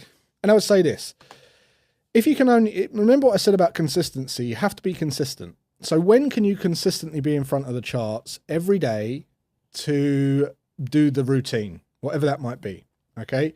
You don't want to be interrupted by meetings, school run, taking the bins out, all this kind of thing, right, that I say. Or having a shower, bath, or someone gives you a call, right?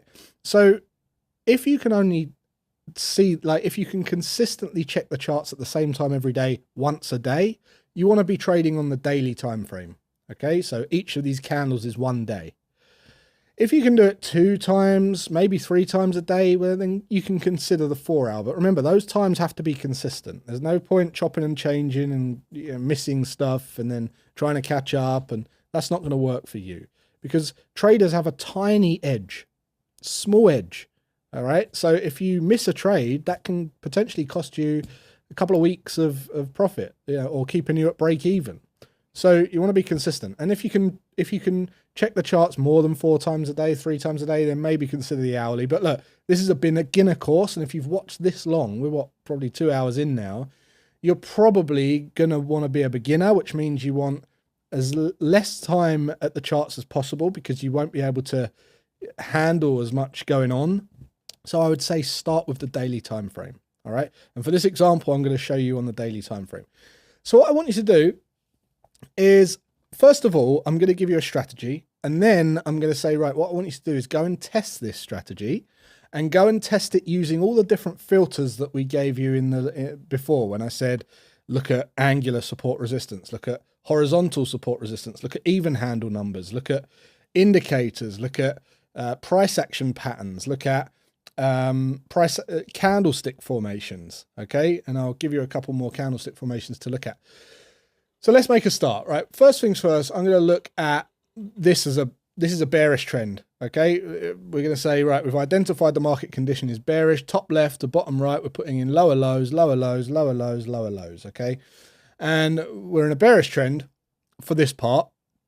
And what I'm looking for is a continuation setup. Okay, so I'm looking for market to go to the pullback phase, and then I'm looking to sell so that I can short the market and come out at a profit down here. I can buy back my position down here at a profit. Okay, so look, let's bring on my squiggle tool. I'm going to draw all over this chart, so make sure you take notes.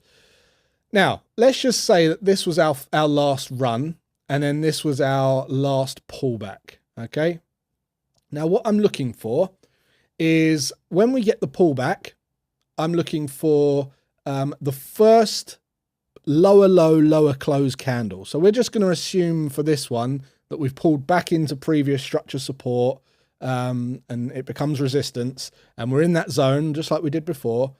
And what I'm looking for is a lower low, lower close candle. And what that is a candle that closes lower than the previous low candle. In other words, we close lower today than we did yesterday. Make sense?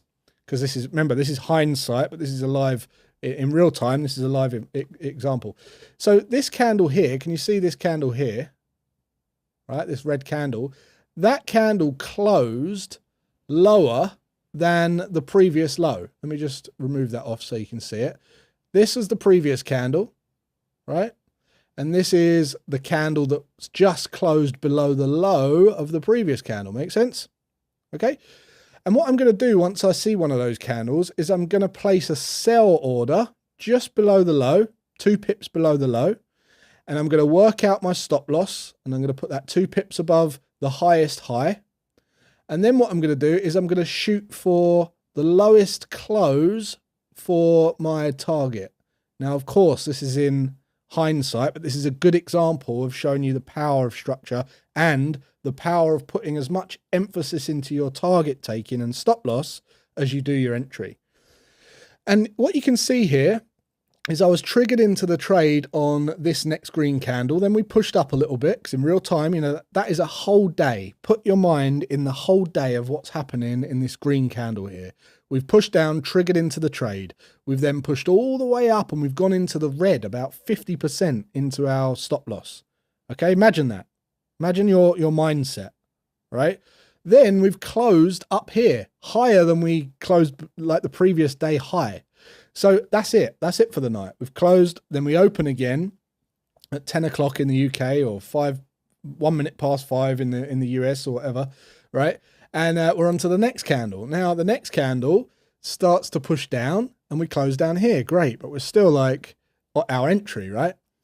And then the next candle, we have a big bearish momentum candle, then another one, then another one.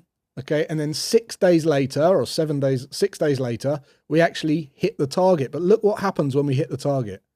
We respect that level because it's previous structure support, and we hit it, we pause, and then the market rockets, rallies straight up.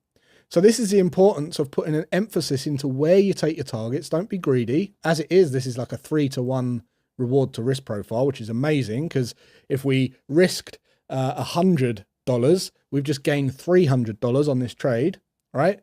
But in real time, will you have the mental ability and the psychological kind of strength to stay in this trade and capture those targets, or would you take targets early? And if your answer is I'd take targets early, you're not ready to trade. You know, that's something you really have to master. You have to let your profits run and cut your losses early. You don't want to cut your losses early, cut your profits early, because you know, you have to be, if you do that, you have to be right a hell of a lot of the time. Make sense? The shorter your target and the shorter your reward to risk profile, the more trades you need to be, you know, right on. If you're right 50% of the time and you've got a 1-to-1, you're not going to be profitable. Make sense? So in this one, it worked out, but I just wanted to walk you through, you know, that whole process of visualizing being in this trade in real time. This one worked out. So remember the rules. We wait for the pullback phase. We wait for it to, you know, get to previous support, resistance, or we just wait for the pullback. We identify where it's likely to end, and then we look for the first lower low, lower close candle. All right. Now, Let's go again. So we put in our new low, we start to pull back, we start to see deceleration here at previous support, and we put in a lower low, lower candle right here, okay?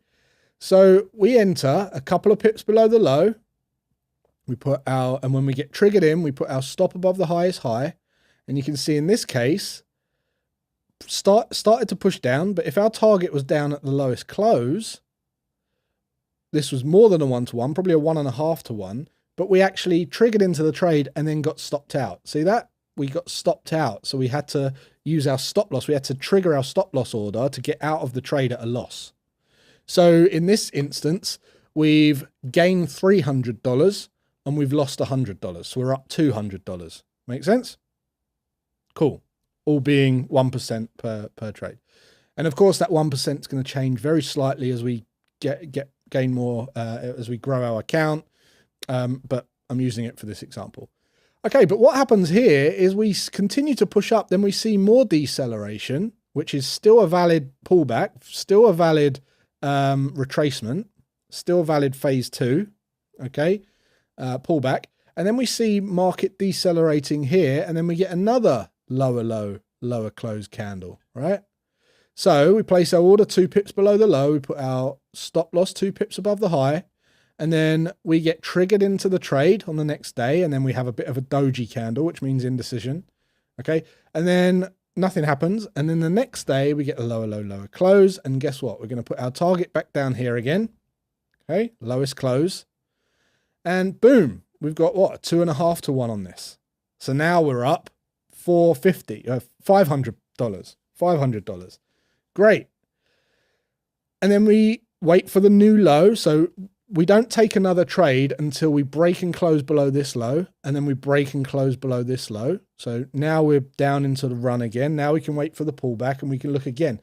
So here would be the next one, right? So we go into previous structure support, become resistance. We get our lower low, lower close candle, which is right here. And then we start to look again.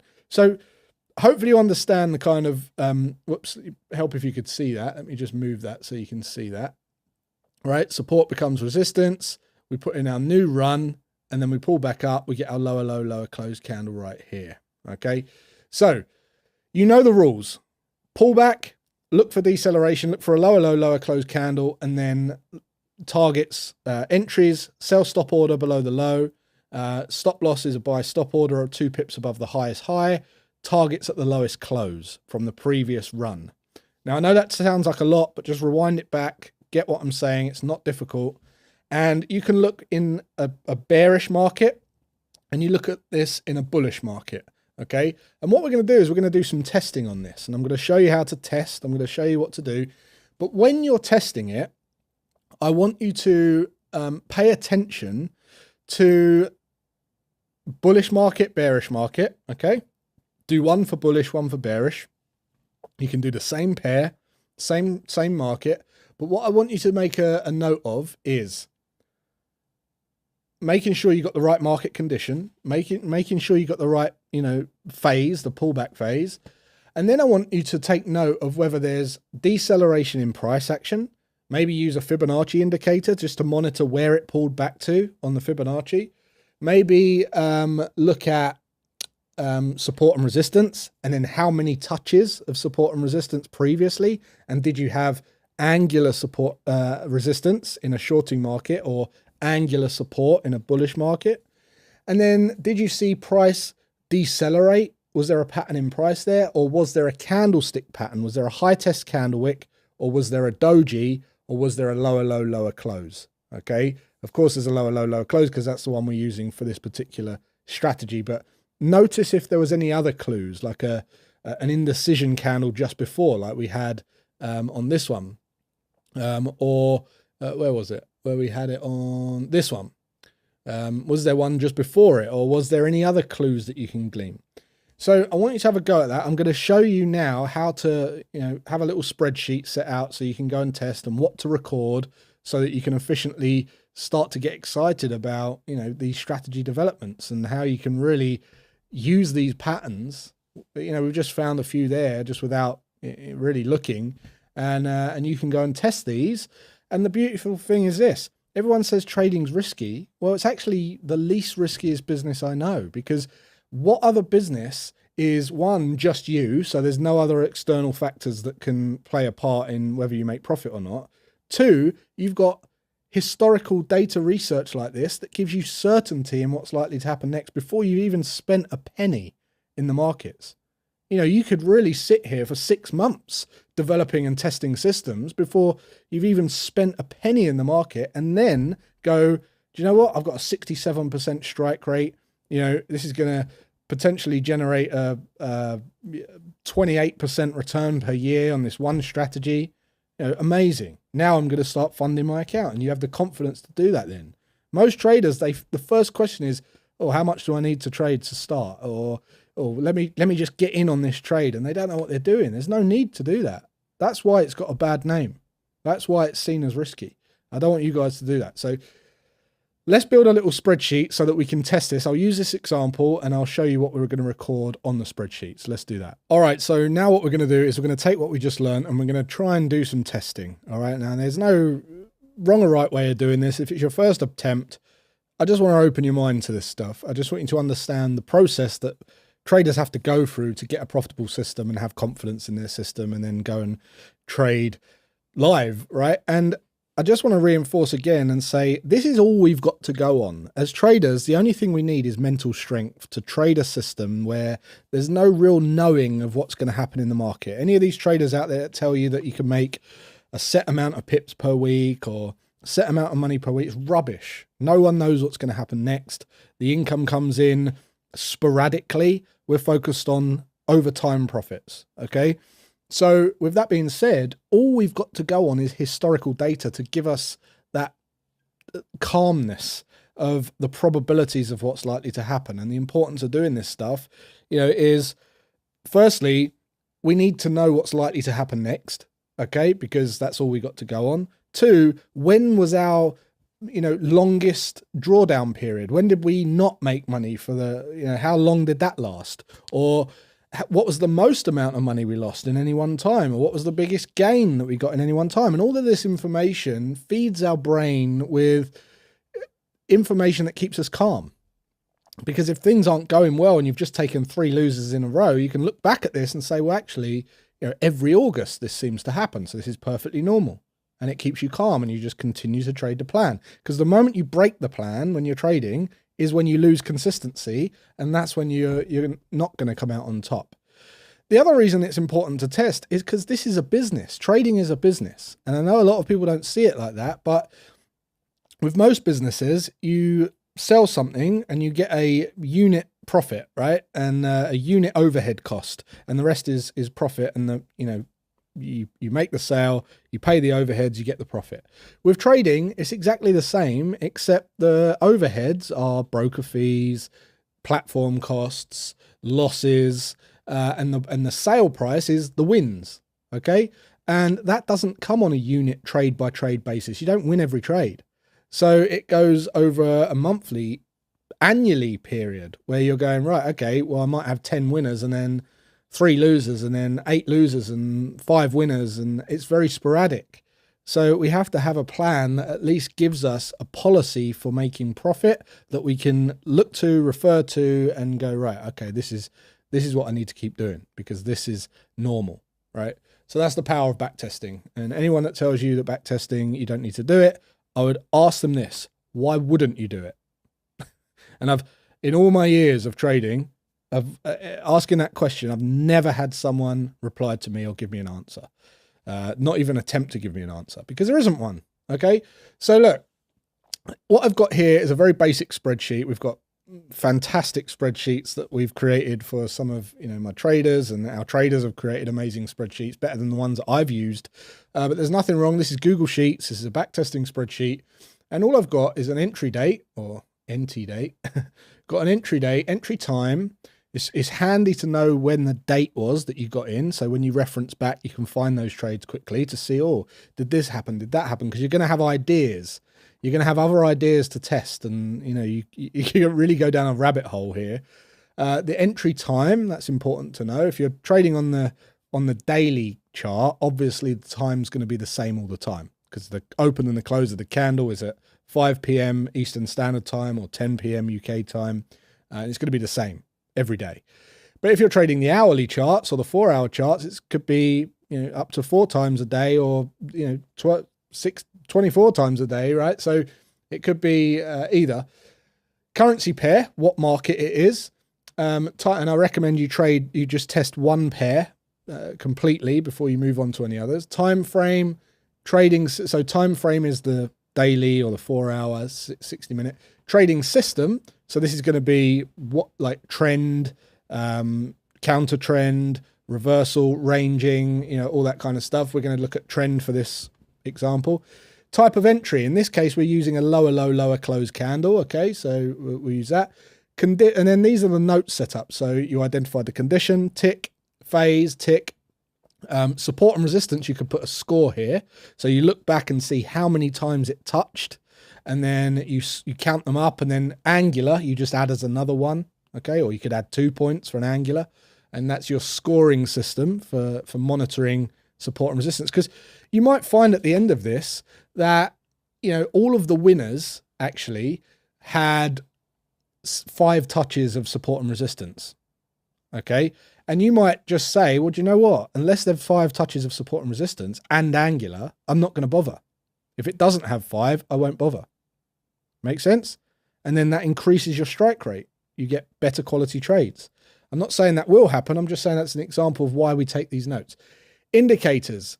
Make note of Fibonacci or any indicators that you might use. Or was it a 382 retracement? Was it a 618 retracement? You can start to get patterns.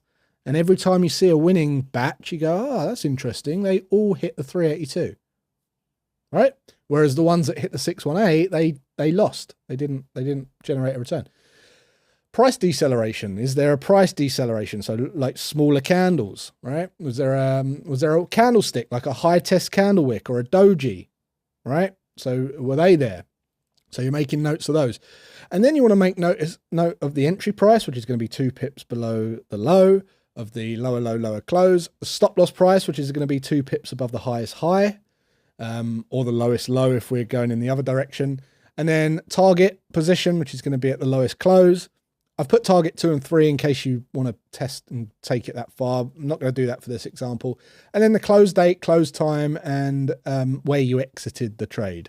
Okay, so because you could exit at the stop loss, or you could exit at the target.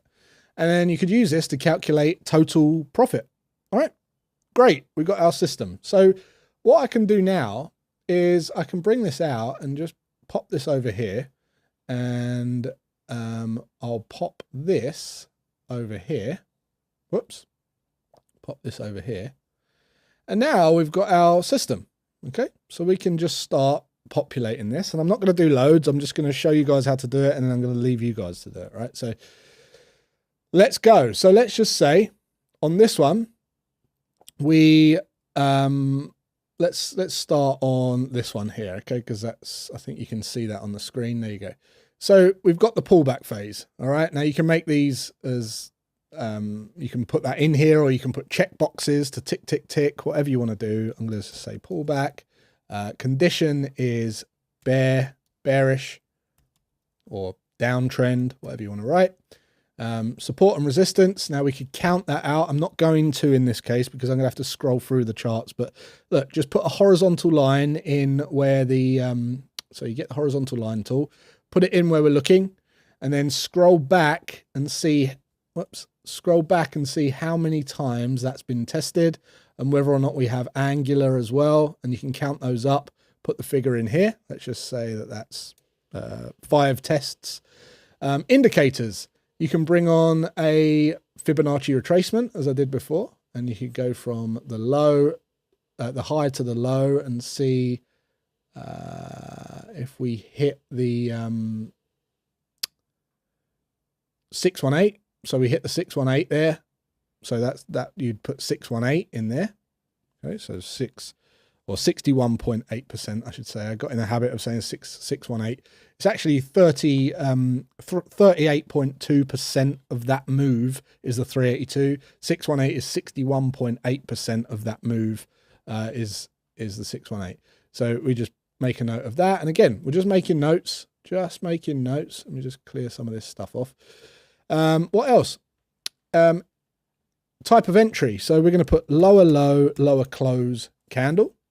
Trading system is going to be trend, and the time frame is going to be the 1 day. And you can just copy all this stuff down as well, by the way. I haven't got to like sit here typing everything out. Currency pair is going to be Aussie dollar. Entry time. Okay, so now we're looking at the entries, right? So if we just get our tool here, let's just get the crosshair, right?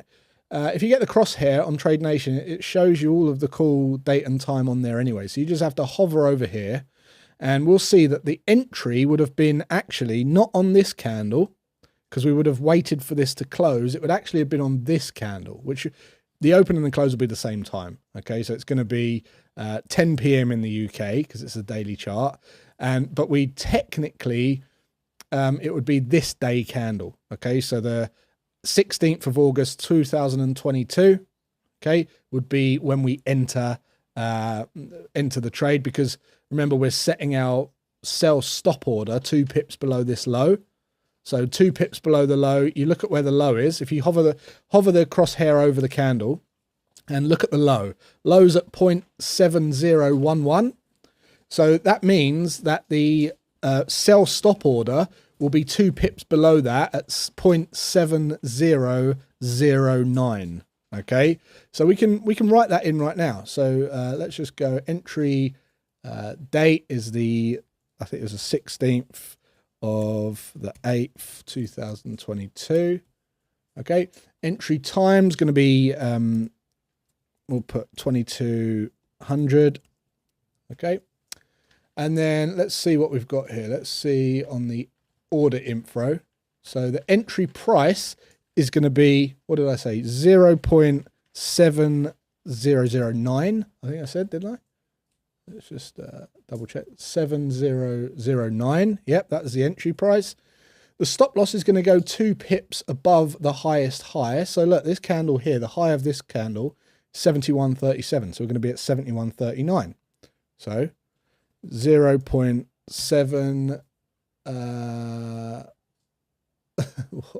what was it? 7 high is 71.37. So 71. Where are we? Where's the highest high? Highest high 71.37. So 71.35. Sorry, 71.35 will be the stop loss. Target is going to be at the lowest close. Okay, so let me just remove all of these drawing tools. So just get rid of all of this. Get rid of this. Get rid of this. Get rid of this. And I'll show you where the lowest close is. So bring on the crosshair. Here's the lowest close right here. The close of this candle was 67.35. Now we're going to go 2 pips above that. All right. And that's allowing for something called front running, which is just a common practice to make sure that you get filled, because there's a little spread there and the broker might, not fill your order. So we want to make sure that we get filled. So the close price is 67.35. We're going to go at 67.39. So 0.6739. And that's it. Okay. Now, where do we close out? So the next information is all about the exit info. So the close date, well, let's have a look. What we're looking for is when we hit 6739. Okay, so I'll just put a horizontal line in here, and 6739 or 6735, whatever it might be. You can see that we hit here on this candle here. So if I bring back my crosshair, you can see this candle right here took us out, hit the target, and we hit that on the 6th of September. So 6th, 9th, 2022.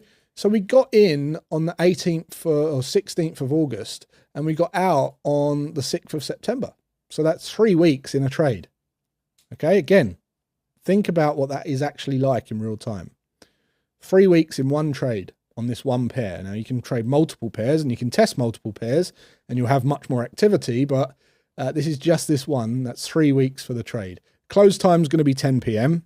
Okay, so 2200. And then the position 1 exit is going to be at that price. So we just want the price of that. So it's going to be the target, 67.39. Okay, so 0.6739. And then you can put a little sum down here to calculate whether it was positive or negative, and you can calculate total pips, total profit, etc. I'm not going to do that here. I can do that later on, but that is basically it. So now if I just bring this across, you can see that we've got our entry date, entry time, pair, the time frame, the trend, this type of system, which is a trend in direction of the trend. Type of entry was a lower low, lower close candle. We've got a bearish condition, yep, tick. We've got the phase, pullback, tick. We've got the 5 tests of support and resistance, just as notes. We've got the 618 was tested, interestingly.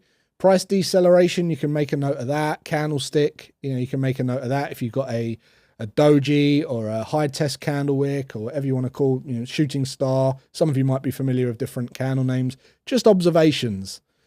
Tweezer tops. And then, did you see price deceleration? Yes or no?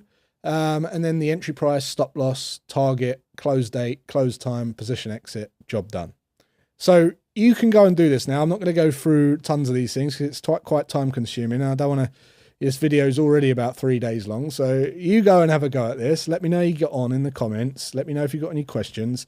And what we're going to get onto next is really just understanding how we put all this together. So let's get onto that now. All right, so now you should have had a play in the charts and you should have done some testing, and you should have some figures populated in your spreadsheet. Okay, so if you haven't done that, I recommend doing that unless you're going to go through this again. But now we've done that, what we want to do is establish one main thing, right? Is the system profitable? And although, we gave you a demonstration of what to go and test, that's a bit of fun. That's not an actual strategy that I have any idea that will produce a profit. It was just getting you into the way of thinking about strategy development, how they're developed. Okay, because if this is the only way you're going to make money is to develop a system. All right, you can't buy strategies off the shelf and then go and trade them into the sunset. You need to know this stuff so that you can tweak them, optimize them, and make them fit your personality. Okay, otherwise you're not going to make money trading them. I know you could give the most profitable trading system to 2 people. One will make money and one won't. All right, so you need to know this stuff. So now what we want to do is it profitable? We just want to know if it's profitable. Now you've probably got a rough idea. You've counted up all of the kind of pips, negative, and taken the negative from the positive, and you've got a figure of positive pips for the period of time that you've tested, which is fantastic. And there's some other data that you could get from this, like how often you're right and how often you're wrong and your strike rate and things like that, right?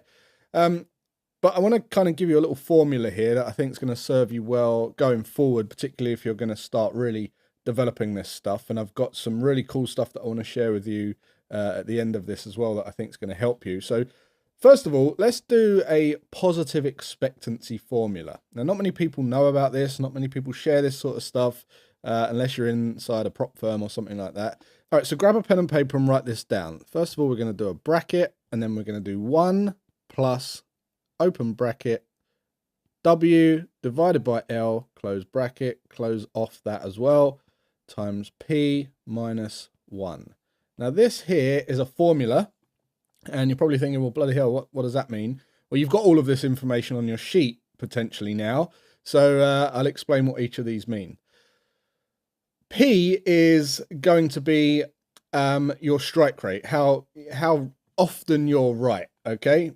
W is your average win and L is your average loss, okay? So it's really as simple as that. So let's just say, for example, that our average winner was $200 and our average loser was $170 because we was just over a 1-to-1. If we plug that into here now, so let's just go 1 plus 200 divided by 170, close that off, times P minus 1. We've now got those figures inside of our formula, right? Well, now let's start to work through this. So let's write this out again. 1 plus 200 divided by 170 is 1.18, okay? Close that off, times P minus 1. We've now got the next stage in the formula. So we now know our average win over our average loss. Make sense? Great. Now all we need to do is add 1, right? Okay, so we want to add 1, this one here, to the 1.8, which gives us 2.18. 0.18. Pretty simple. And then we can times this by P minus 1. Now, P is your strike rate. So when you go through all of the wins and the losses, you might see, well, actually, I'm right 50% of the time. You might think, well, I'm right 70% of the time. Or you might be 55% of the time. Okay, so let's just say 55% of the time. So now we've got 2.18 times 55, or 0.55, because it will be a percentage, and then minus 1, okay, which then gives us 2.18 times 0.55 is 1.2, minus 1 equals 0.2, okay? Now, 0.2 is your positive expectancy. That is your positive expectancy. Now, here's the thing on this. As long as that is above 0, it's profitable, okay? Now, the further above 0, the better, okay? So now you know this.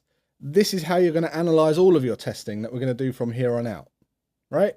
And I don't want you to get bogged down with the math or, or anything like that. I just want you to understand that this is how you work out if your system has a positive expectancy or not. And we're aiming for one above 0, higher the better. Okay. Now, what I want to do now is go through some demo trades. Because now we've tested, we still don't want to place any money at risk, because why would we? We want to then go and iron out any kind of user errors in the demo market so that we can understand how to place orders. I'm going to show you how to place orders in real time. I'm going to show you how to open a proper practice account, a demo account, so that we can actually have something there as a solid tool for our business that we can go and use so that we get certainty over our future returns and our future results as a trader. Based on our performance. So let's do that now. All right, so before we place a trade, you're going to need a platform, and I'm going to talk to you a little bit about the platform that I'm using here.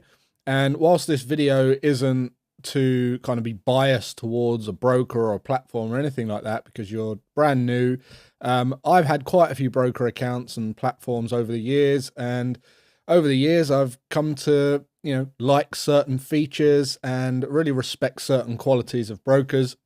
So the best thing I can do at this stage is just share with you what those are, and I'll start with the brokers. So I use Trade Nation. You can find a link below this video to open up a demo account, and if you contact the guys there, they'll actually allow you to set the amount that you want in the demo account. It's only fake money, but the good thing about that is because you can set a realistic kind of, a realistic figure that you can really feel like it's real and it's realistic, and that will give you some really cool motivation, because it will be kind of as close to your personal situation as possible. You can see here I've got a $10,000 account this is based on, and this is a practice account, this is a demo account, and when you open the account it will look just like this, and you can choose all the different markets.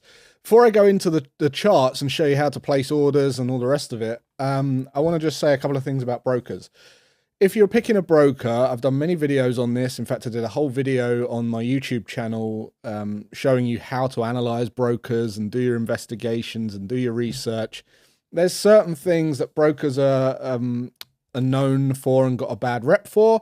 Some, that isn't justified, to be honest, and some that is justified. So why it's not justified is brokers make money off of you trading, okay?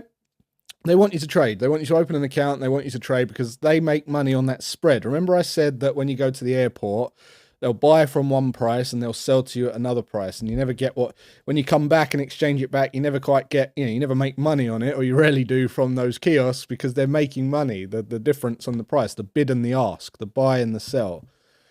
And brokers make their money from that.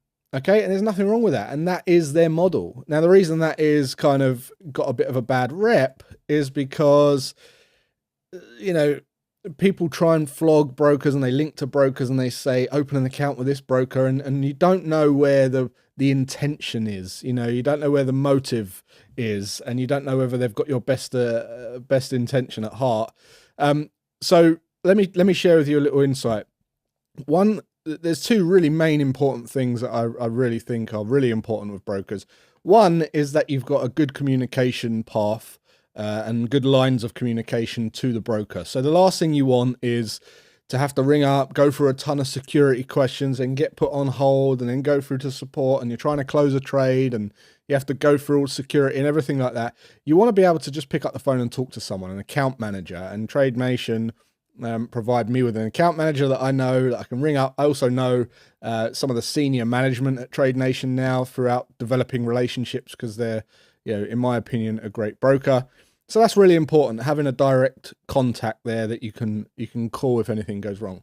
Second of all, I like to see the kind of agenda on, you know, what they're promoting, and if the broker is really promoting quality education and things like that, then they're probably going to be half decent, right? If they're just, you know, putting out Facebook ads to sign up for accounts and they're taking your money, they don't even care if you know about the markets or not. That's kind of, you know, that's not really a great approach. But that was the kind of a bonus point. The second real main one is spreads. Okay, so it has been known that brokers change their spreads, and during the Asia session, you'll place a trade, or you'll place a limit order, and during the Asia session, which is the session after the New York session, so you have London session, New York session, and Asia session.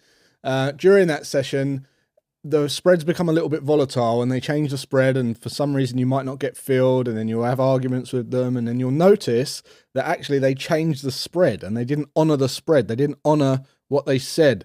They didn't fill your order at what it was when you placed it, which is, you know, to me, a big no-no, right?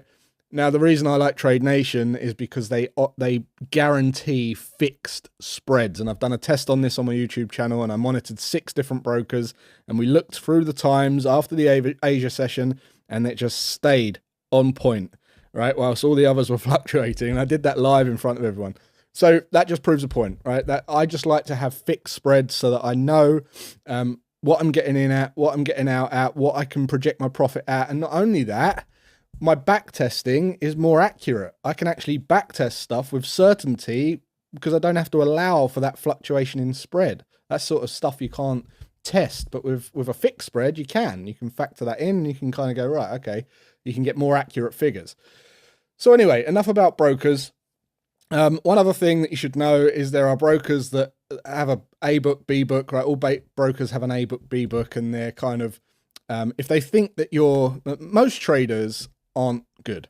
Okay, so what the broker will do is take the opposite position to your trade. They won't actually put your money through to the interbank market. They'll actually just keep the money and place the opposite side of the trade, betting that you'll lose over time, and they'll come out on top. If they do think that you're pretty good, then they'll put you on the A book, right? And that's where they'll, you know, take you a bit more seriously. But all this kind of stuff goes on inside brokerages, which is another reason why I like to have personal communication with the broker. But anyway, we don't have to worry about all that just yet, because we just want to know how to place a trade. So I don't know what broker account or platform you guys are going to use. I would say go and, you know, do your research if you're not going to use Trade Nation, but make sure you pick one that's reputable. Or go and watch my video that I did on how to pick a good broker. If you do open a demo account just for the sake of this training, this is what you'll see. You'll see a nice little dashboard here. You can see I've got a practice account here of $10,000, and I've got all the different markets down the left-hand side, okay? And we're going to do FX because I'm primarily an FX trader. I invest in stocks, but I don't trade stocks. And I trade some other indices and stuff, but I'm going to focus on Forex because that's what we've been focusing on for this program. So I'm going to go, you know, we've got the euro pairs, pound pairs, dollar pairs, all the kind of major different, or the 3 biggest major cross pairs. And then we've got the list of those there. So let's just go for pound dollar. And you can see some information like the buy and sell price. You've got the daily change in price. Okay, so where we're up to at the moment, whether it's down 1% or 0.5%, the low and the high of the day so far. Okay, so you know all this stuff now. You've got a trade button, which is going to be relevant for at market orders. And then you've got an order button, which is for limits and stop orders. Not stop loss, stop, buy, stop, sell, stop. Remember, those are orders above and below price, and limit orders are orders above and below price. And an at market order is just trade now. So that's how you need to remember it. Orders are for later, trade is for now. Okay, very easy. And then you've got some, you can put notifications on. You've got chart button here, some more information about the pair. And then you can also add these to watch lists and things like that. So great. So what we're going to do now is click on the chart button, and I'm going to show you guys how to place a demo trade. And we're going to give you an example using the strategy that we did yesterday. And I'll walk you through step by step on how to place a trade and what all of the little what it all means. So let's do that.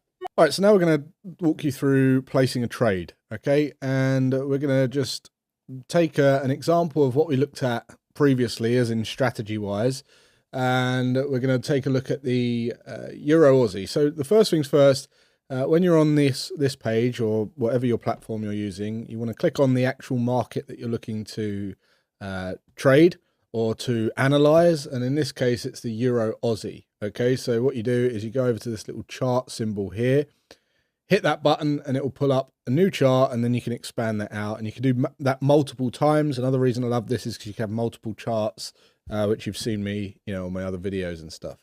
It's very, very convenient to have multiple charts laid out so that you can just glance between them. Anyway, we're going to say we've had our phase, our run, our pullback, our run, okay, and our pullback.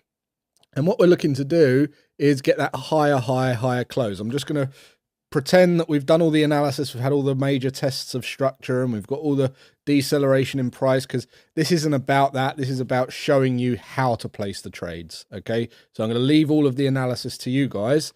Otherwise, I'll be a long time analyzing all the markets to try and find the perfect setup and then demonstrate that for you. If I was going to do a live trade, maybe we'll do that, but this is a demo trade, okay? So this is how you place a demo trade.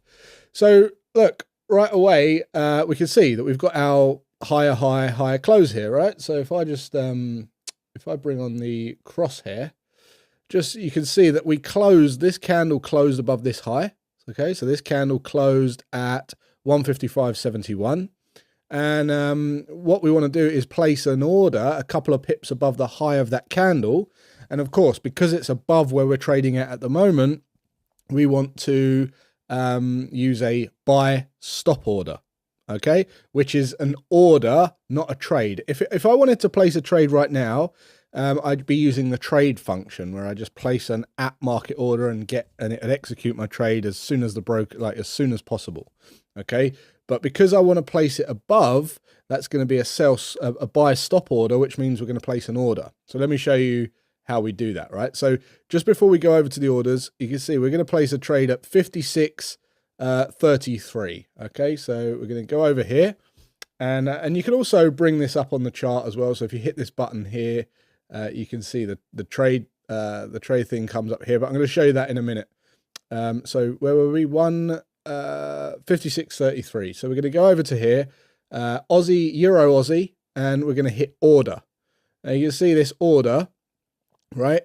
And basically this accounts in dollars, so we're trading $1 per pip, okay? But I'll show you how to set that right now. So we're going to be buying, all right? So you set whether it's a buy or a sell order, and the order level is going to be at, what did we say it was? 156.33. So 156.33. Okay. And what I'm going to do is I'm just going to extend this bit down. So if you hit this stop limit, because obviously we could just hit buy right now, or submit, sorry, and that would put that order in. But what we don't have is a stop loss and a target. The broker doesn't know where you want to buy your position back if you're wrong, or where you want to sell your position out if you win. Okay, so we need to tell them that. So I'm going to do all of that in one. You don't have to do it all in one. You can submit it and then edit the order to put in the stop loss and the target after. But I'm just going to do it all in one because I want to show you how this works. So basically, we know that we've got a $10,000 account here, right? Now, to work out 1% of that, we know we divide that by 100 or times it by 0.001, and you'll get $100. So we want $100 risk on this one trade, right? Now, if we go out to the chart and work out where our stop needs to go, so our stop needs to go right down here, Okay, so our stop needs to go 2 pips below the low of this candle. So if we've got $100 at risk, we want to know where our entry is, which is 56.33, and our stop loss is going to go a couple of pips below this low, which is going to be, if the low's 53.86, it means we're going to be at 53.84. So when you take away 56.33 from 53.84, that is 249. Okay, so we've got 249 pips. So if we just divide that, 100 divided by 249, we get 0.40. So basically, all we can risk on this, if we're risking 1%, is 40 cents per pip. Now, that is a problem that you might run into when you've got these bigger, broader zones, because it's such a big zone, and this has got the Aussie dollar and the euro. You get bigger pairs than this, something called the average true range, the ATR, and that basically is the average movement in price on these pairs. And the bigger the ATR, the bigger these, the bigger the profit and the losses on some of these moves. So we've got 249 pips. Okay, we can afford 40 cents per pip, right? So if we just go back to here, we just change this from 1 to 0.4. Okay, and we're going to put a stop loss of, you can either set it in points away from your entry, right, which we know is 249, or you can put the actual price, right? So it doesn't really matter. I could put 249 here, and you can see we're risking $100, see? So just under $100 is there or thereabouts, $100. You can put, and you can see that's put 53.84 right in there, so that's bang on. The limit is the stop is the stop loss. Okay, we've placed a buy stop order to get in, a stop loss, and the limit order will be the sell limit, which needs to go at the high. So let me just draw those out for you so you're 100% sure. Here is our entry with a prediction that we're going to push to the upside, and this is going to be a buy stop order. Okay, if that gets triggered and we move down and get stopped out, okay, this will be a sell stop order. All right. If we push up to this high, we will want to place, remember, if price is going to be above and we need to sell back, we want to sell limit order. So that'll be a sell limit order up here. And we're going to go for the highest close. So in this case, if I bring on the crosshair here, let's bring on the crosshair. Go over to this highest close, and the close of this was 59.10. We're going to go 2 pips below that, so 159.08. 159.08. And this time I'll put it as price, so 1.5908. All right, and you can see we're risking 100 to gain 110, so just over a 1-to-1. And if you look at that profile there, you'll see that that's about right. So just to check through this, we are buying 40 cents per pip. Okay, we want, 56.33 needs to be the order level. We need to put a stop loss 249 pips away, or at 153.84. Our target is a sell limit order at 159.08, and that is 275 pips away. We're risking just under 100 to gain 110. We want to make sure it says good till cancelled, and then we're going to hit submit. Okay, with the demo account that I'm using here, the minimum that we can enter on is 50 cents per pip. Okay, so it's just changed it slightly, which you'll need to double check. But this is just an example demo trade on how to place the orders. Okay, and obviously when we've got those big zones, that might be a problem. So you might need to only take trades when you can take above 50 cents per pip and stick to your 1% risk. So just to give you the demonstration of placing the order, that's all done now. We can hit, we can close that off. We can go and edit this. So if we just go to open orders, you can see our order here, which we can amend, we can change if we need to. And if we go to the chart now and hit our trade button, you can see that our trade's now here, and it prints the orders on the chart, which is really handy because at a glance you can see where we're at, if we're in, if we're out, etc. Right? So really, really cool. That's how you place orders. And although my demonstration hasn't been like as accurate as you know, it's really going to be in real time, I just wanted to show you how to place the orders. That's how it works. And just to give you another demonstration here, if we just go to I don't know, euro dollar, okay, we'll take a look at the euro dollar, expand that out. Let's just say on this one, for instance, for whatever reason, we wanted to sell at market. So we wanted to sell this time. Euro dollar, what you'd do is you go down to here, and instead of hitting order, you'd hit trade. And it would automatically, you know, you put your pip value in. Let's just say it's 0.5 again. Or you could say $1, whatever your 1% is, depending on where you've worked out your stop loss needs to go, etc. And we just hit sell, okay, and submit, and then that will put us straight into a position there on the euro dollar where we are short. So we are now short the euro dollar on this practice account, on this account here. And then you can go and set your stop loss and your targets, because you can just go and edit it. So you just go and edit the order. If I just go to open positions, amend, and you can go and set all the stops and the targets that way. So that's how you place orders. And I just want to reinforce the importance of demo, you know, ironing out any issues with demo, because when I went to college, I trained to be an electrician. And when I went in to do the practical, you went into these booths and they were all set up and installed by like the professionals, and everything was perfect. You know, everything was like plug and play, and it was all designed to be very safe, and it all just worked. However, when I went onto the building sites, that's when you see the nuances, right? That's when you step on the water pipe in the riser and you put a screw through a cable and you get a belt off of a neutral, and you know, all this kind of crazy stuff happens, and that's what you're finding out in the field, right? And electrical apprenticeship, unfortunately, you're doing it at your cost. Whereas in trading, you don't have to. You've got a demo account to find out all those nuances. So making sure that you're au fait with the order placement, you're okay with understanding what type of order and witnessing that spread, and, you know, just playing around with it for free so that you don't risk anything. So I'd encourage you to go and practice placing some demo trades. Once you've got your results and you've got a strategy, go and practice using some demo trades and see how you get on.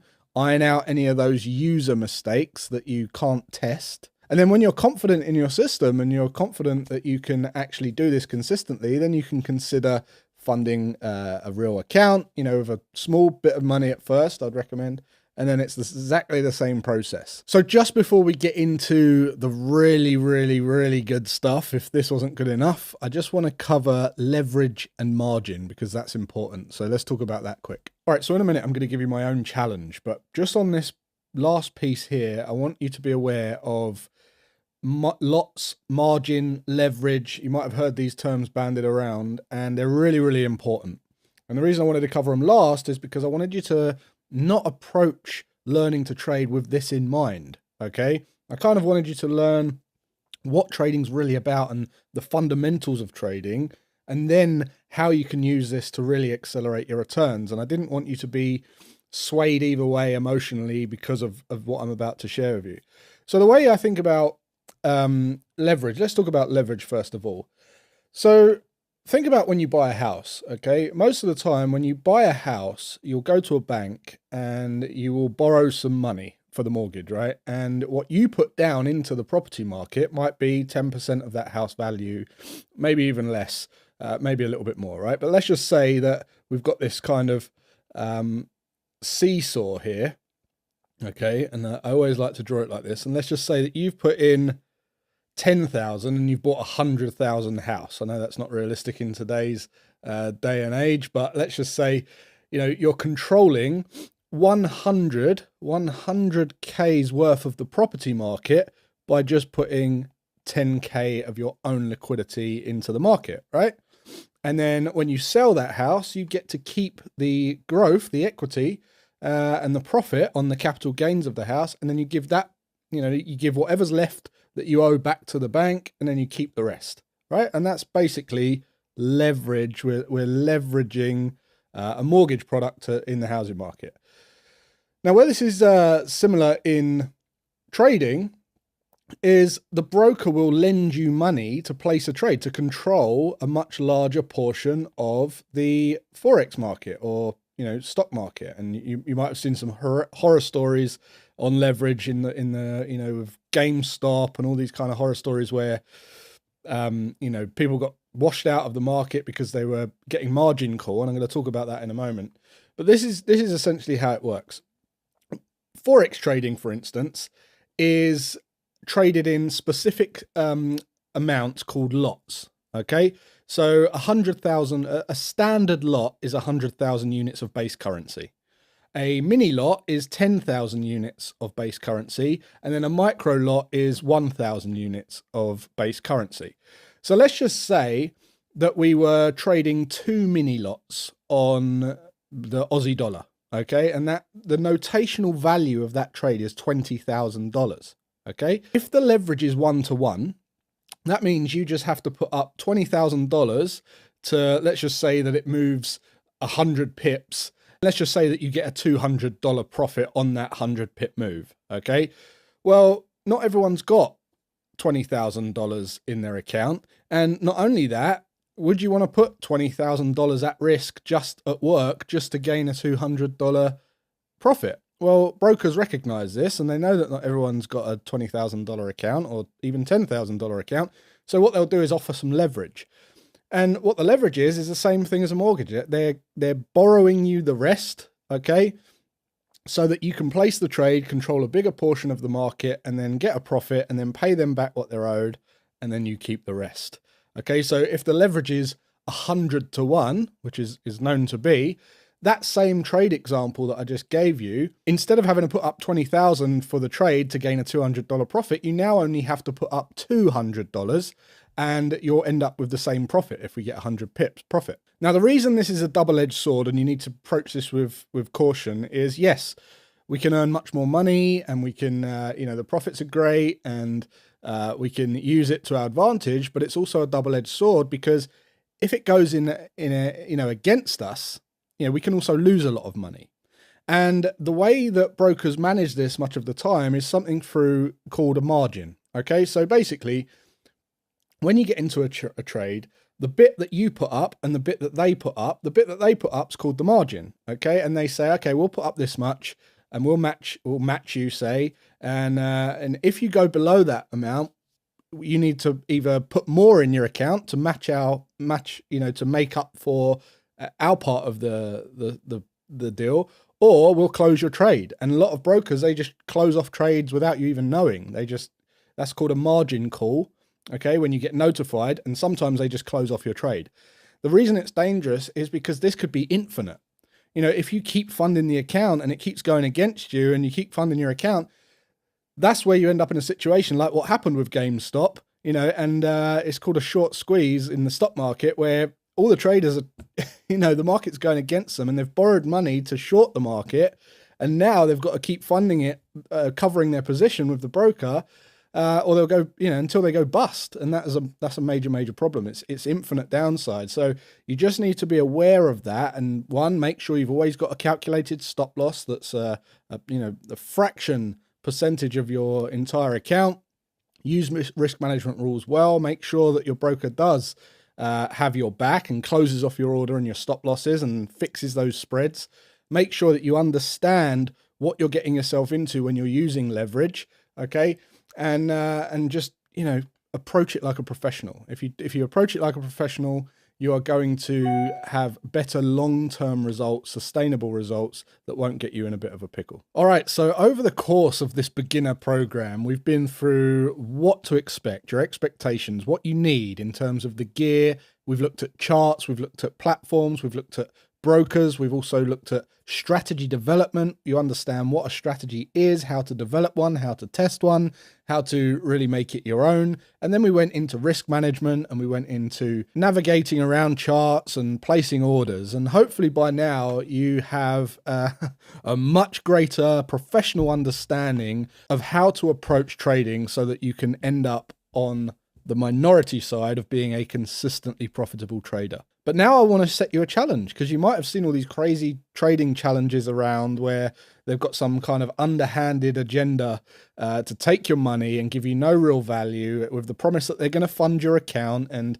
you pay to get in, and they know that most people don't make it as a trader because they don't teach you anything, and they know that 90% of traders fail. So and then they put pressure on you to actually make money in a set amount of time, which is completely against everything that you need to do as a professional trader, and every professional trader understands that. So I was looking at all these challenges and I thought, I want to set my own challenge.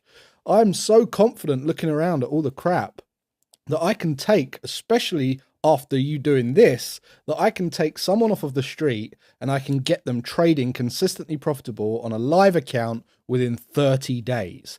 Now, what's more valuable? Punting your money into some broker and some prop desk challenge with the hope of being able to get through and then replicate that going forward, or ensuring that you know how to be a professional trader and you're ready to trade live after just 30 days. So I'm going to host the 30-day challenge. And not only are you going to get around a mentor, which is one of the most beneficial things any person can do to be handheld through their new endeavor, you're also going to learn about how to develop strategies that really suit you, what other indicators that I use that you can use to implement into your strategy to give you an enhanced edge. I'm going to talk about the buying and selling and who you're actually buying and selling from and the dynamics of that, so you understand that better. I'm going to delve deep into the platform and all the features and functions so that you understand how to use the tools that you've got at your disposal like a professional. And then I'm going to talk to you about all of my strategies. I'm going to give you all of my strategies, all my templates, all my watch lists, and I'm going to show you how I trade in trend, ranging markets and reversal markets, as well as using multi-time frame analysis to give me an even more enhanced edge. And I'm going to show you how I build my watch list, how you choose balanced sets of pairs of markets. And my goal is to get you trading live in 30 days. Are you up for it? If you got value from this, the 30-day trader challenge is just going to blow your mind, and it's an absolute no-brainer. And if you've watched this far, this is definitely for you, right? We can both agree on that. So get signed up. It's not going to be one of those crazy things where they charge you thousands of dollars. It's a tiny entrance fee. You're going to come and work with me and the other guys going through the challenge. And I promise you this, you'll learn more and be more professional in that 30 days than you will anywhere else. How do I know? Because I've seen it all. So I hope you found this program valuable. If you've got any questions at all, fire them in. And if you're ready for the challenge, click on the link below, get signed up, and I'll see you on day one. Can't wait.